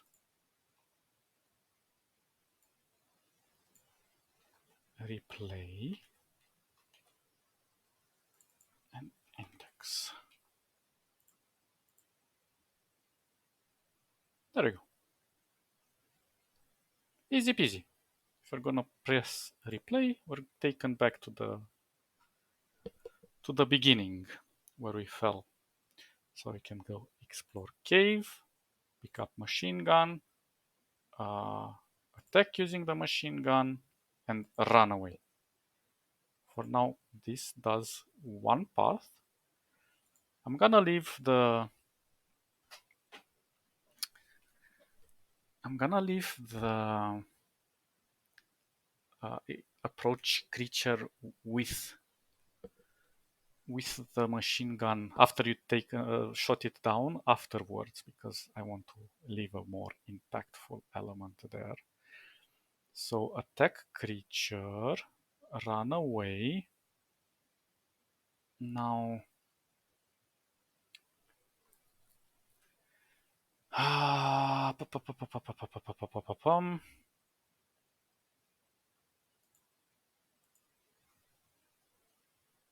now we have only surrender when we attack this creature.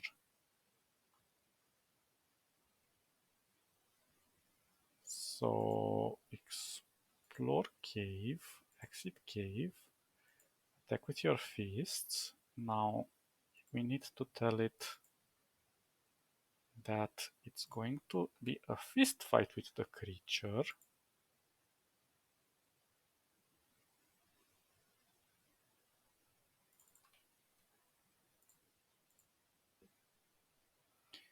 And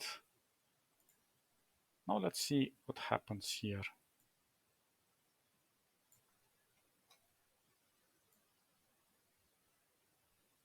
So you swing as hard as you can towards the shadowy figure, but alas, it is faster than you, um, and you already feel as your energy is leaving your body due to your prior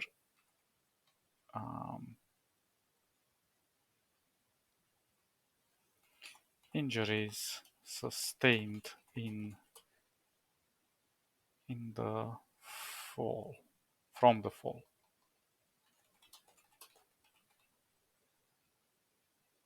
So you swing as hard as you can towards the shadowy figure, but alas, it is faster than you, and you feel as your energy is leaving your body due to, let's just call it exhaustion.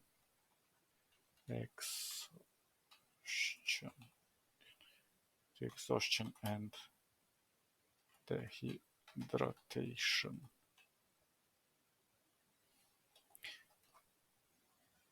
You fall to your knees and expect your sweet deliverance from all the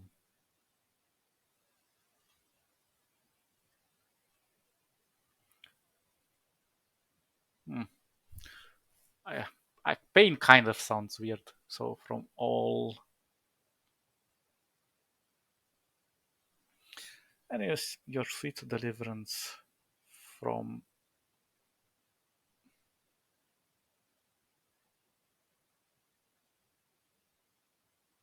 I don't know, writer's block. You fall to your knees and expect your sweet deliverance from all the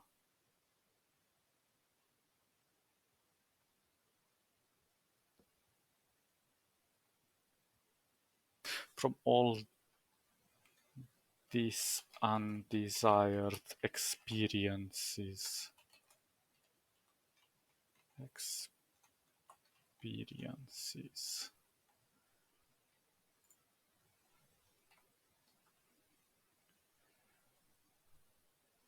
Okay, so we surrender, and that is the end. We will do a surrender version.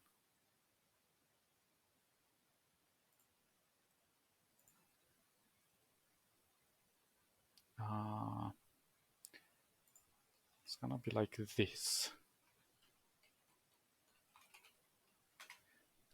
Oh, I already created it. Oops. That's cute. Okay, so if we surrender, we move to this, we have to edit it. But we will not talk to the creature because actually, let's just do this. Remove surrender and do it like this. And we'll make small modifications here. And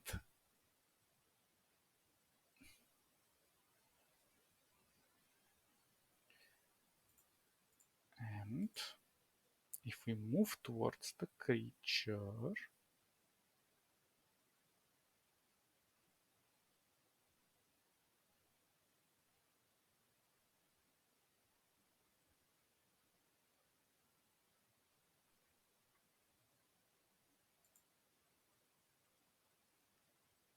we can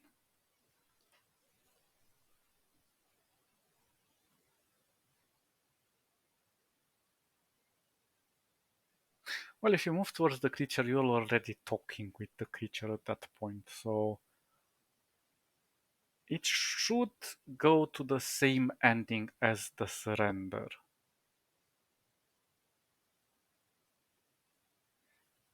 Because you're at the mercy of the creature either way.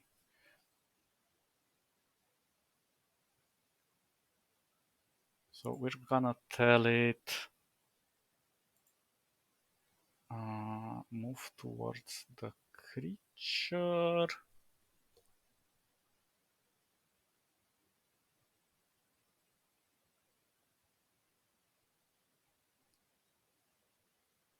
Yeah, I'm gonna simplify this because otherwise it's so easy to overcomplicate it.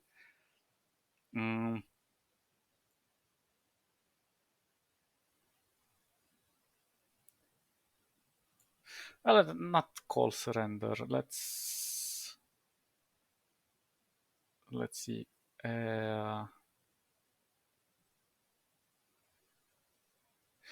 Well, let's do something crazy.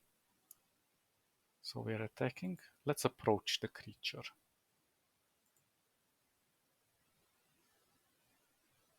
Did I create the approach creature? Ah, it's check creature. I didn't. Then we do like attack creature and we do check creature.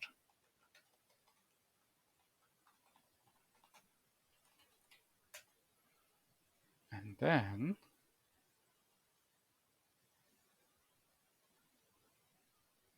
edit. We're going to run away.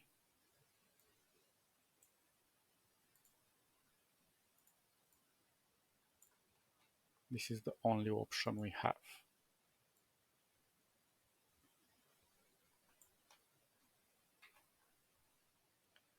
So we run away and that will be that. And we have to do here check creature.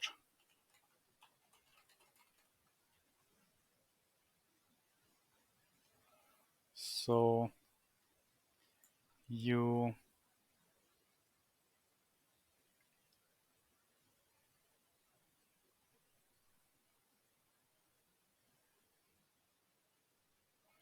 hit the creature with your foot to make sure it is unmoving and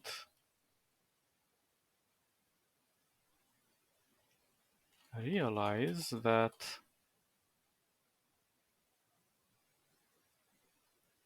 your haze is starting to dissipate and you can make the creature out better. Its outline seems not too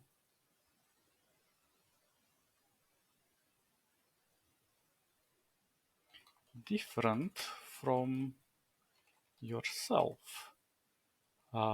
In your days, you reach for the creature's chest and discover to your touch a piece of leather. As you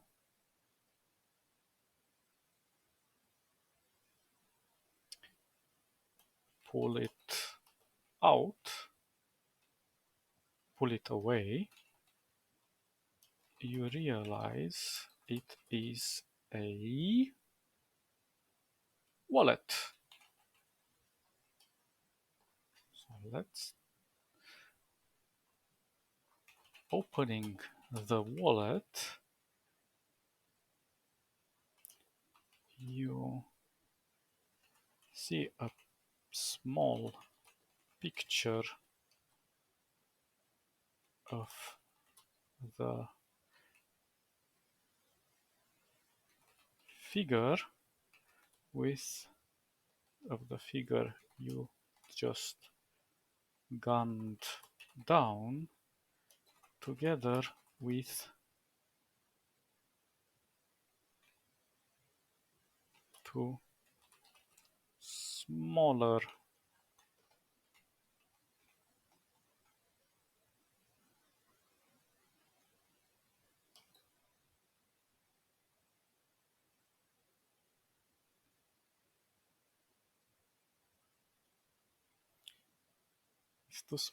entities with tears in your eyes. You read the words on the picture.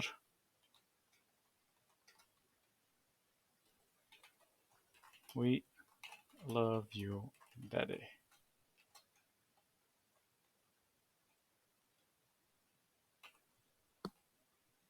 Okay.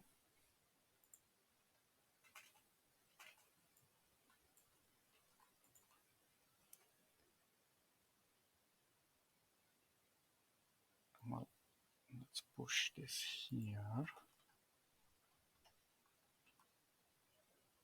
And now let's do something here. So we want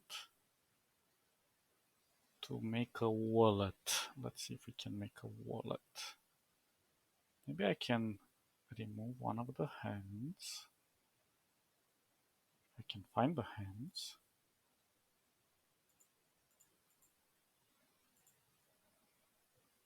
And we put a wallet on top of the hands.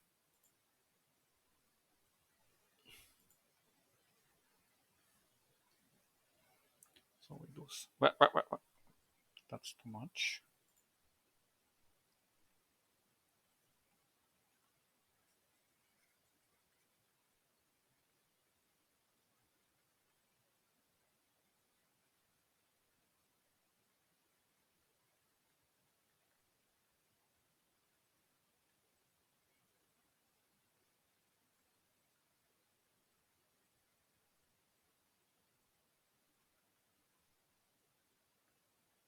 So let's make the picture over here. Oh.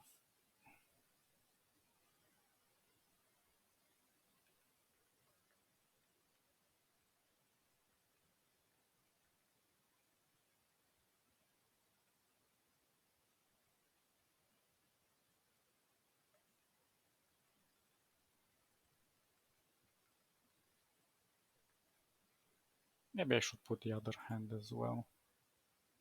Or actually, you know what? I'm gonna duplicate this.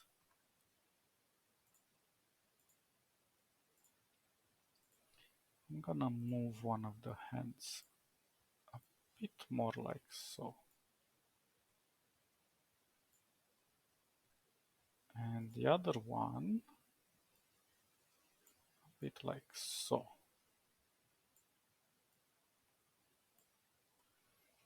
Maybe I could try to mask a little bit of this hand.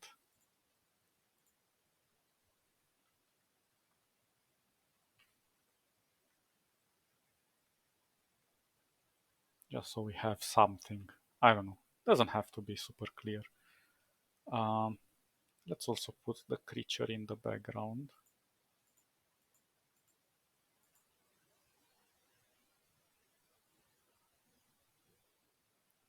But we will want to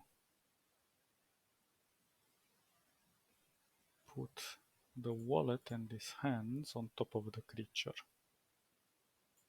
Yeah, there we go. So we're just gonna save this. What was the name? Check creature.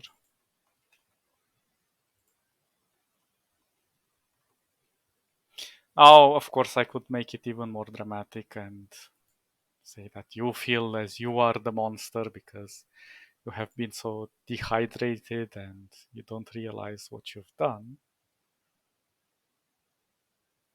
But let's keep it simple.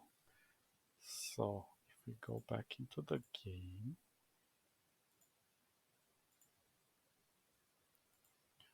so pum,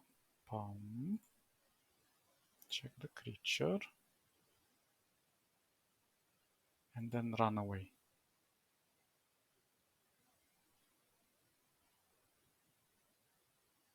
Okay. So this is running away without paying any attention what happened, but then when you run away, you run. I could have done an extra run away, and then you would have felt bad because of your action, but we'll do that at the end if we really want a more impactful version. We shall see. I have an idea, but I'll do it after I do this other option. Because I wanted to give the shock first, and then the other ending is going to feel a little bit more easy to gulp.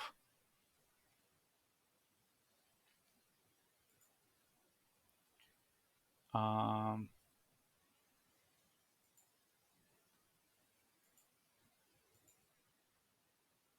so we have attacked the creature. So you think if we move towards the creature,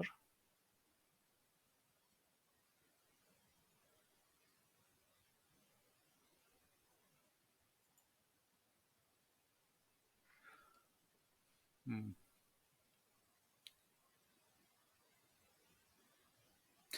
well, we could first make it without the machine gun, moving towards the creature without the machine gun.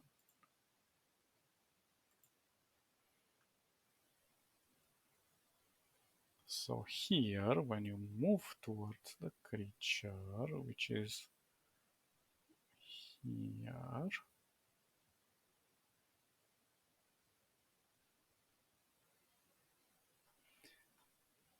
um,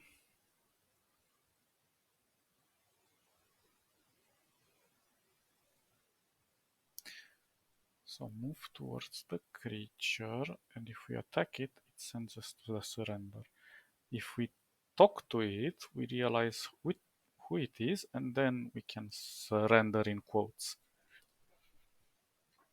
And we'll do the surrender at the end. So if we talk to the creature, it's gonna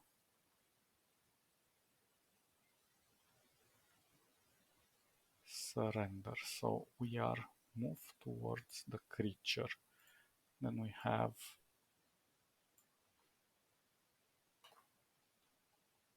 get saved.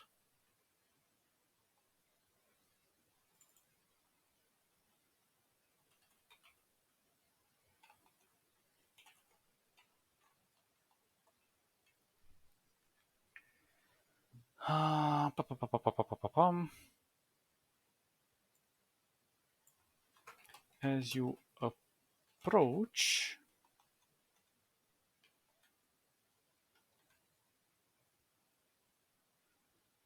you realize that you can make the shape of the creature better. Once it starts speaking, to your surprise, to your shocking surprise, you realize, so we're moving, and if we're getting beaten, we surrender, and then we're getting saved. To your surprise, you realize it has friendly intent to aid you. It presents it introduces itself as a park ranger who heard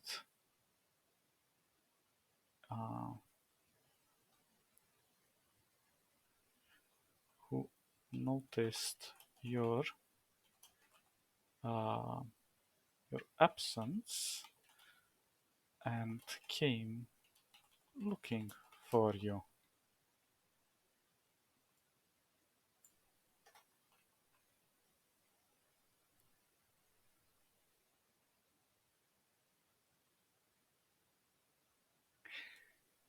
Maybe it should be the ending.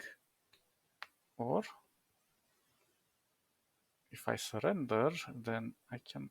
Maybe maybe it should be the ending.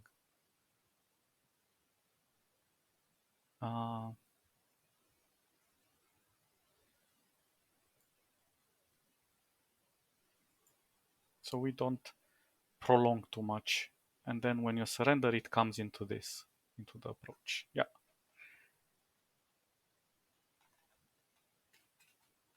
You feel safe and calm, and realize that you have also suffered a head trauma.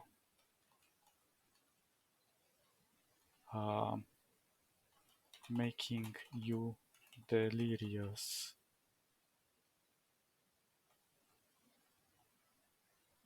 With a massive, how do you type hemorrhage?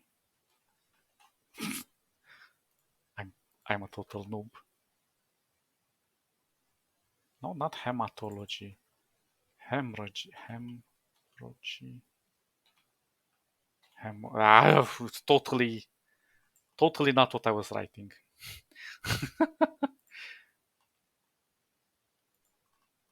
Hemorrhage.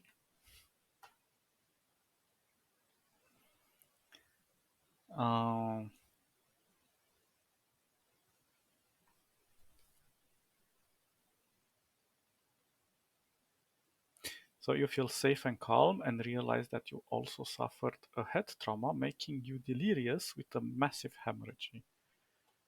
Eventually, your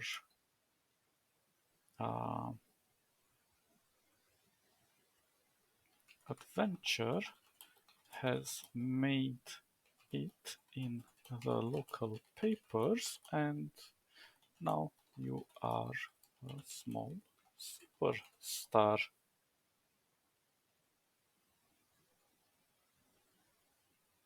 With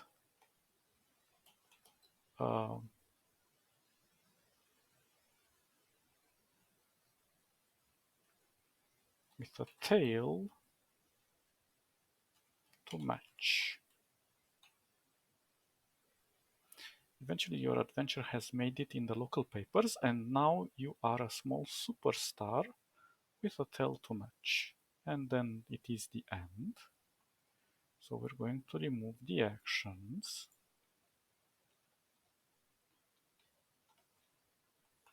And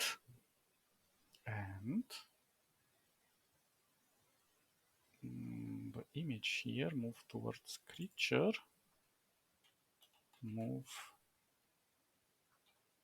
towards creature. Or ending, whatever, something like that.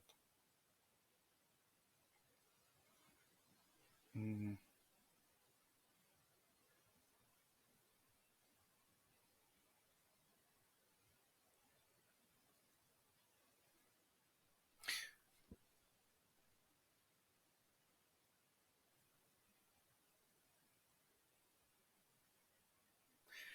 Yeah, let's leave it. I'm trying to think if I could have made it the other way around, where I expect the creature to come towards me instead of me going towards it.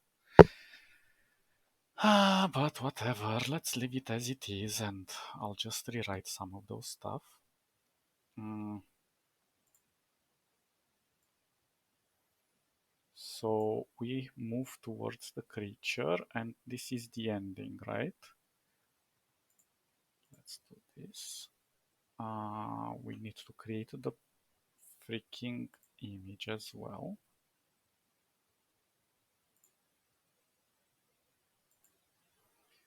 So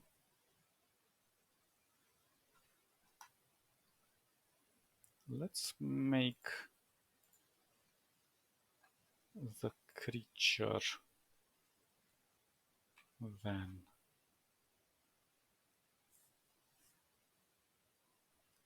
I don't know. I really don't know. How should we make the creature?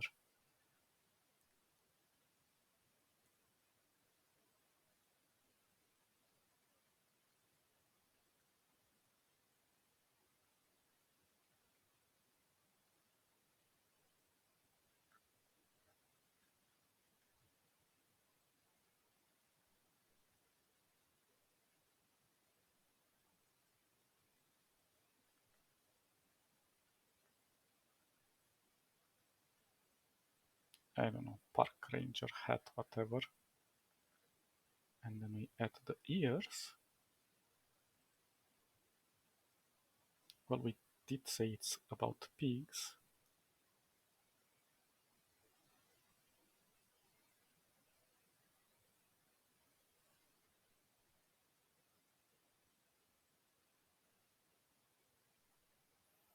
And you were delirious.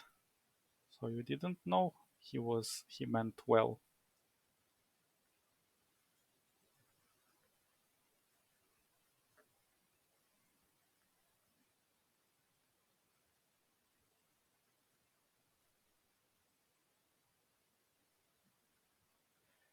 I'm just leaving it a little bit blurry, so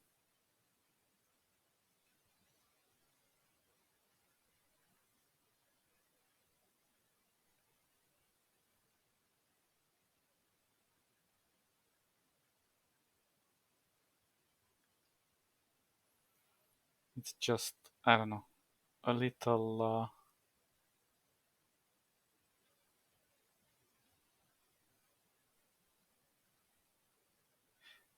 it leaves a little bit of mystery.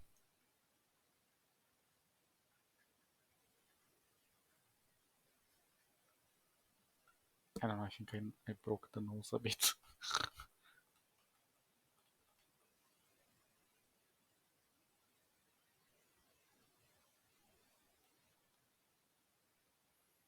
We're making his cheeks puffy. And then he has a collar here.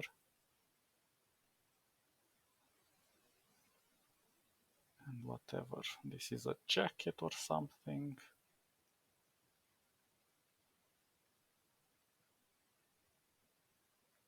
And the trousers. Bam, bam, bam. And the end. And I can make the piggy a little smaller. What, you thought I was making humans? It's the name is in the game. The name of the game is up there. Piggy bang bang. You shot the pig. I don't know. He looks piggy enough. Uh, what's the name of this one?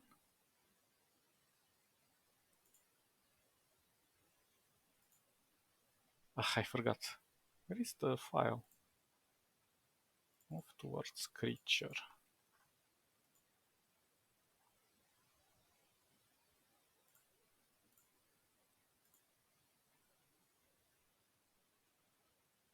Okay.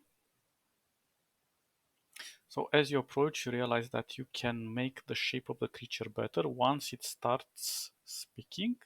To your shocking surprise, you realize it has friendly intent to aid you. It introduces itself as a park ranger who noticed your absence and came looking for you. You feel safe and calm and realize that you have also suffered a head trauma, making you delirious with a massive hemorrhage. Eventually, your adventure has made it into the local papers, and now you are a small superstar with a tail to match. Obviously, I'm not trying to make it too realistic. I'm just trying to make it interesting. And now we have to add the ending here.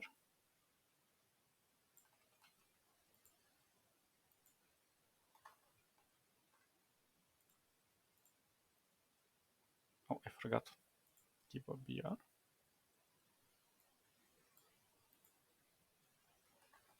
Hop. Superb.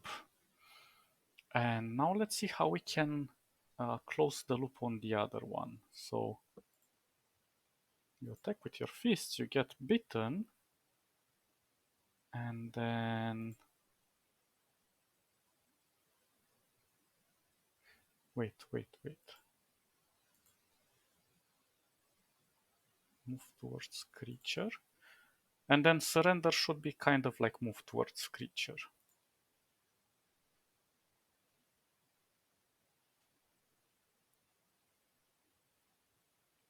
Move.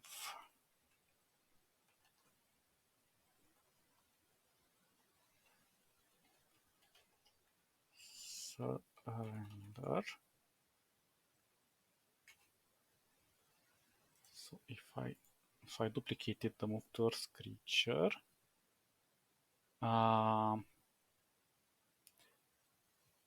as it approaches, you realize that you can make the shape of the creature better. Once it starts speaking, to your shocking surprise, you realize that it has friendly intent to aid you. It introduces itself as the park ranger who noticed your absence. You feel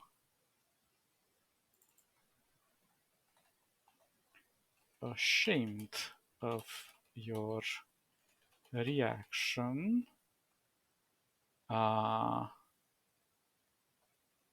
but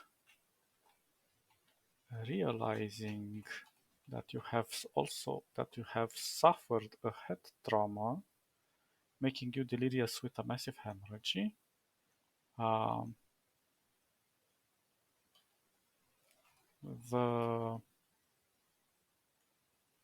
incident is quickly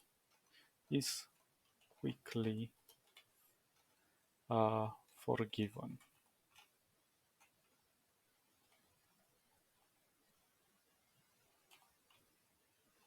Is swiftly forgiven by the ranger. Eventually, your adventure has blah blah blah blah. You are ashamed of your reaction, but realizing that you have suffered a head trauma, a dangerous head trauma, making you delirious with a massive hemorrhage, the incident is swiftly forgiven by the ranger. Eventually, by by the ranger. Eventually, your adventure has made it into the local papers. Bam, bam, bam, bam, bam. So, if we attack, pam, pam, pam, and then if we surrender, pam, pam, pam. Good. And then we pick up the gun. If we move towards the creature,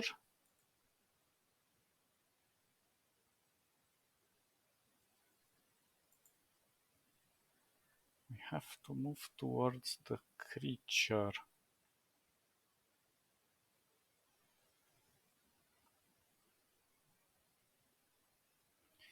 Then I have to make another ending here because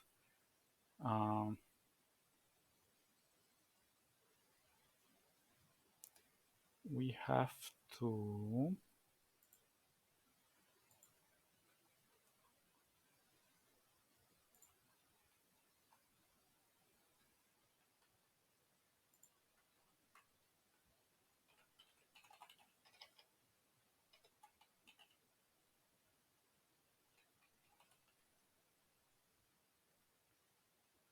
once it starts blah, blah, blah, blah, blah, it notice you have absence. Okay, so let's do something. Let's also create another piggy here. And let's do this piggy with the machine gun behind his back.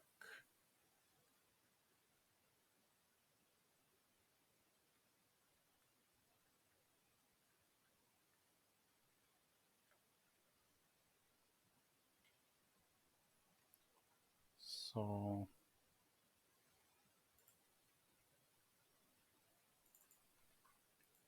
we can have this ending as well. Bam.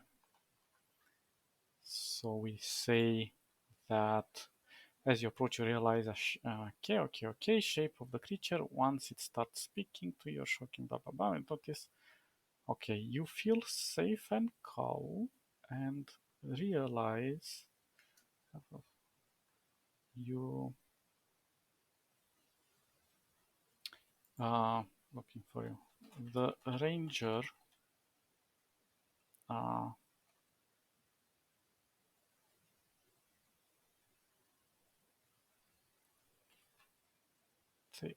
takes your the ranger no you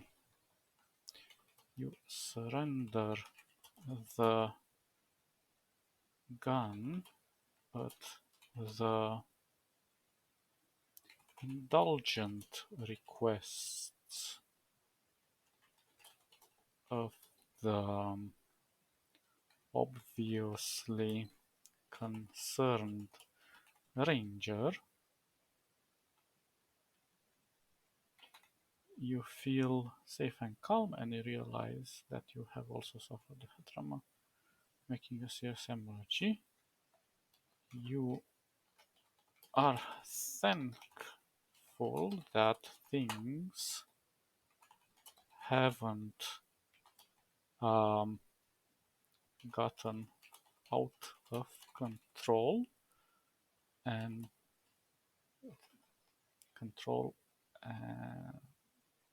that could have turned this rescue into a tragic event.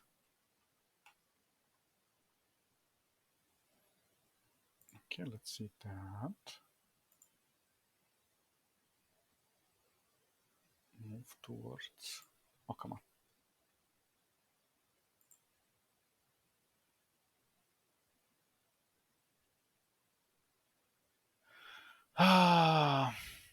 Attack creature. Oh, shoot.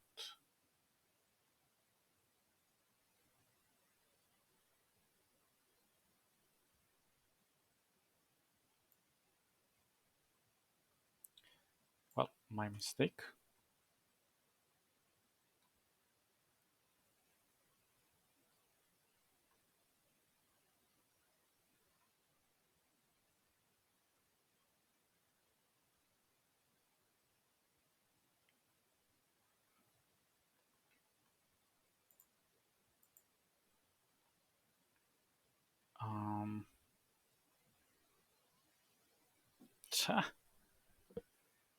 How do I do this?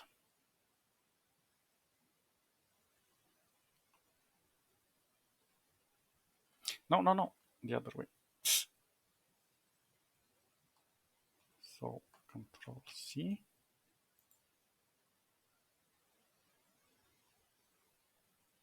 Write new text document and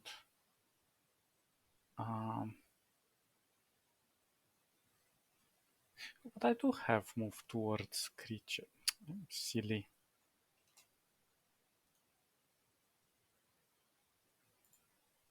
Sometimes I'm just silly.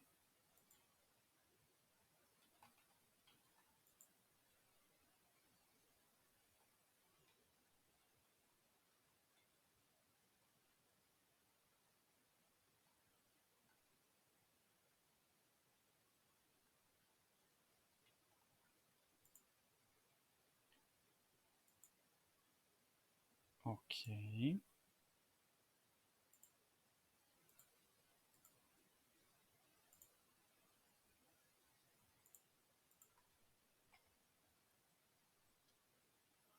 You feel safe. Bum, bum, bum, bum, bum, bum, bum, bum. Attack, surrender. You feel safe and realize that you have also.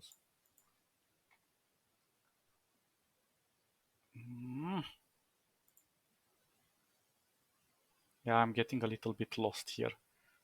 So surrender. You feel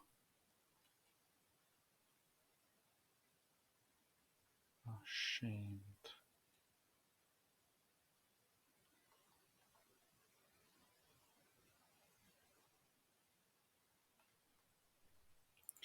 I don't know what I did here.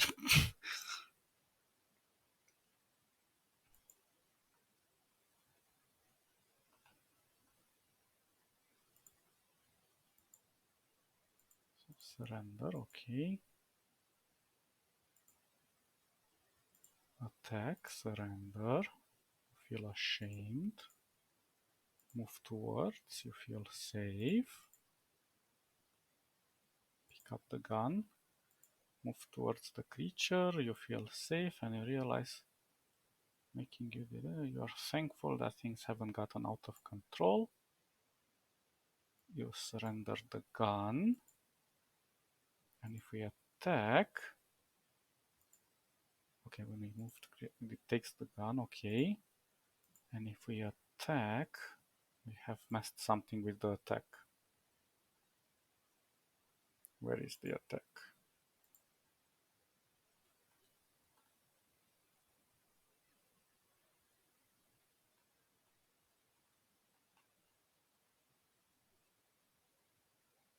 No.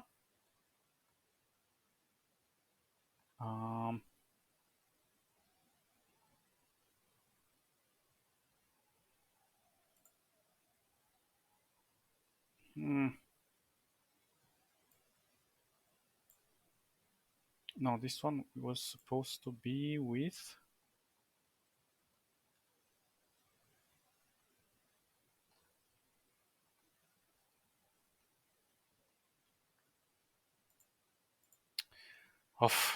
Which one was it? I think it was the one with the check creature, right? So we, oh my god. Attack using the gun and it's attack creature machine gun.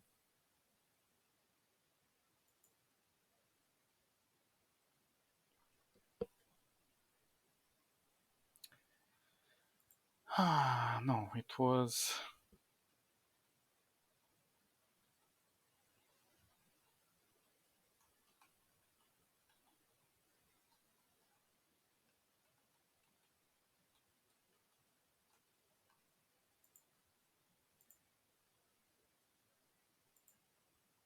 Okay, it was attack. You aim, blah, blah, blah, blah, blah. Check the creature. You hit the creature with your foot to make sure it is unmoving.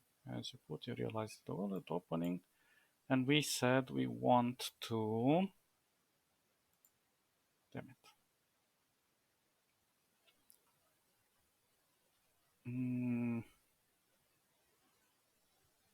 I don't know. We want to create a last version of this. Which was what? Runaway 2, right? Runaway. But runaway, let's say guilty.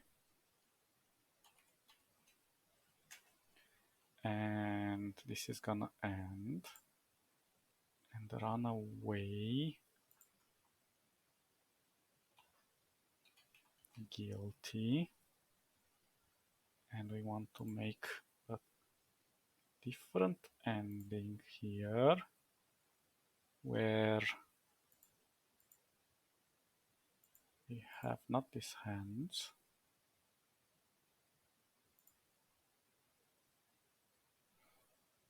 Should I? How did I end up the other one?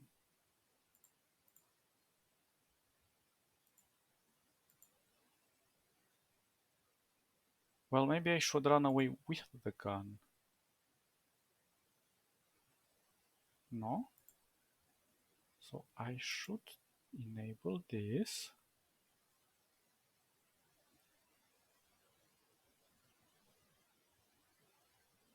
Disable the hands. So I run away in the first ending like this. And then I do this. And we add one extra thing.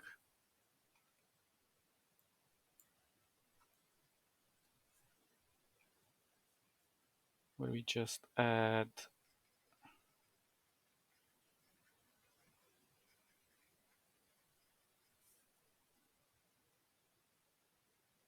the blood on your hands. Because of what you did. Why did you kill the piggy? Why? He only wanted to help you. And your delirious head just thought it was good to shoot him. But no. He didn't stop anything.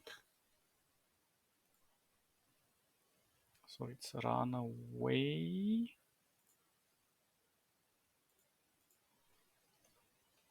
Guilty. We have 4 endings. And now if we go run away guilty.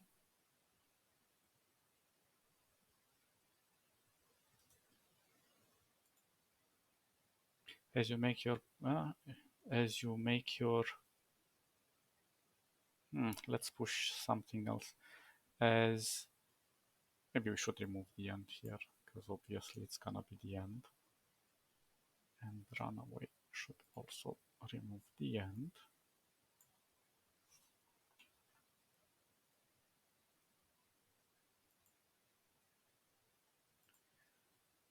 As you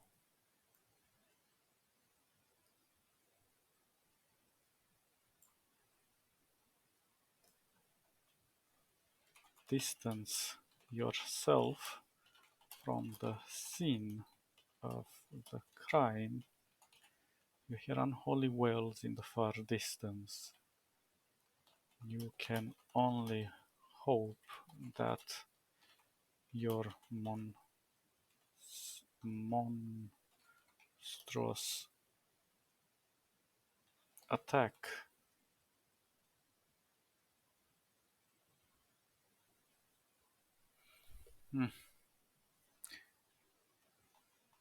you cannot bear the reality that you have in fact been the monster, the real monster all this time.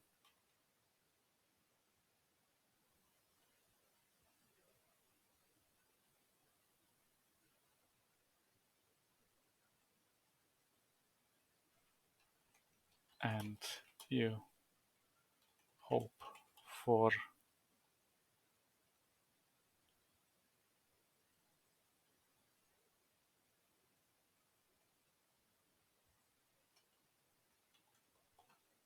but fear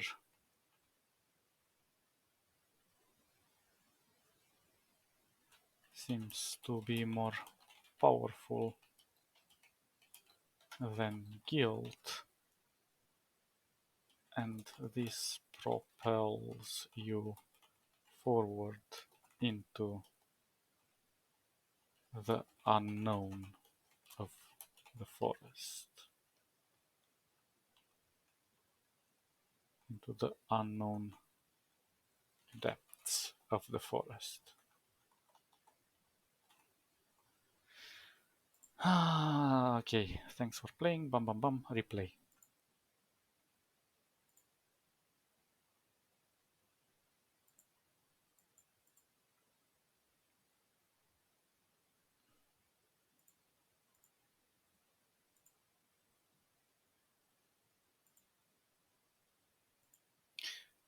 Maybe I should remove that end.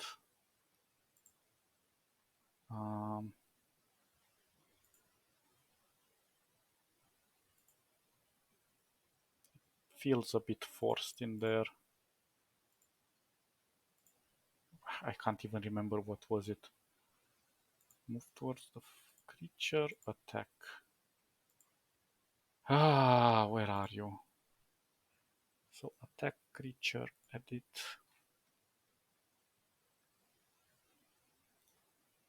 Attack creature, let's remove this end.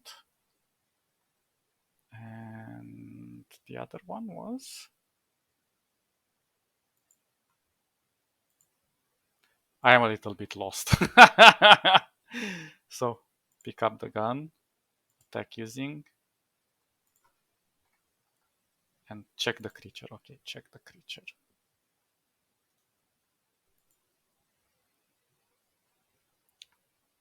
And check the creature. Run away shamefully.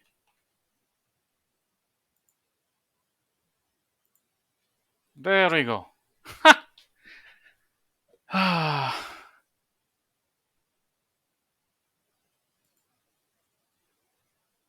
Oh wait, it's run away. Run away. I missed one.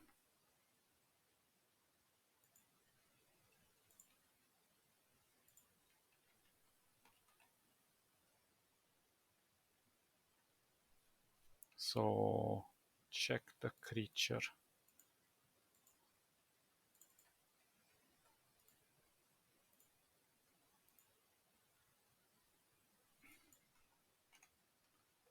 Okay, we're almost done.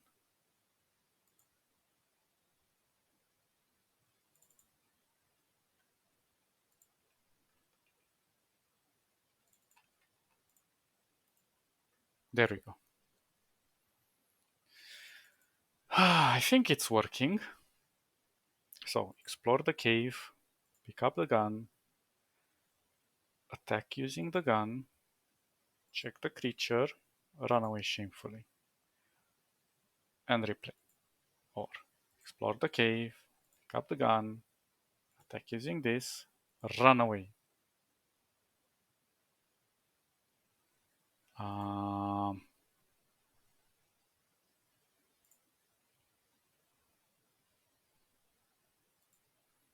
I missed this one. Attack creature. Yeah, I messed it up. It should be without the guilty part. So you don't know what exactly happened. You just flee the scene of the crime without thinking about it. And then move towards the creature, and this helps you end the whole debacle. You feel thankful. Thankful. Thankful. Where is it? This is move towards. Oh, you feel thankful. Blah blah blah blah blah. Okay. eventually you are adventure okay. And if we go explore the cave, exit the cave, attack with your fists, and then we surrender, and then he forgives us, or attack, uh, exit the cave, move towards the creature. No, not move towards. Yeah, move towards the creature, and this is safe and nothing else. And if we exit the cave, we can only attack with the fist because we don't have the weapon, or move towards the creature. So we have in total,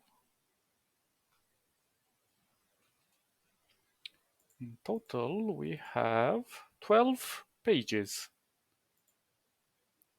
So everything is kind of set up here.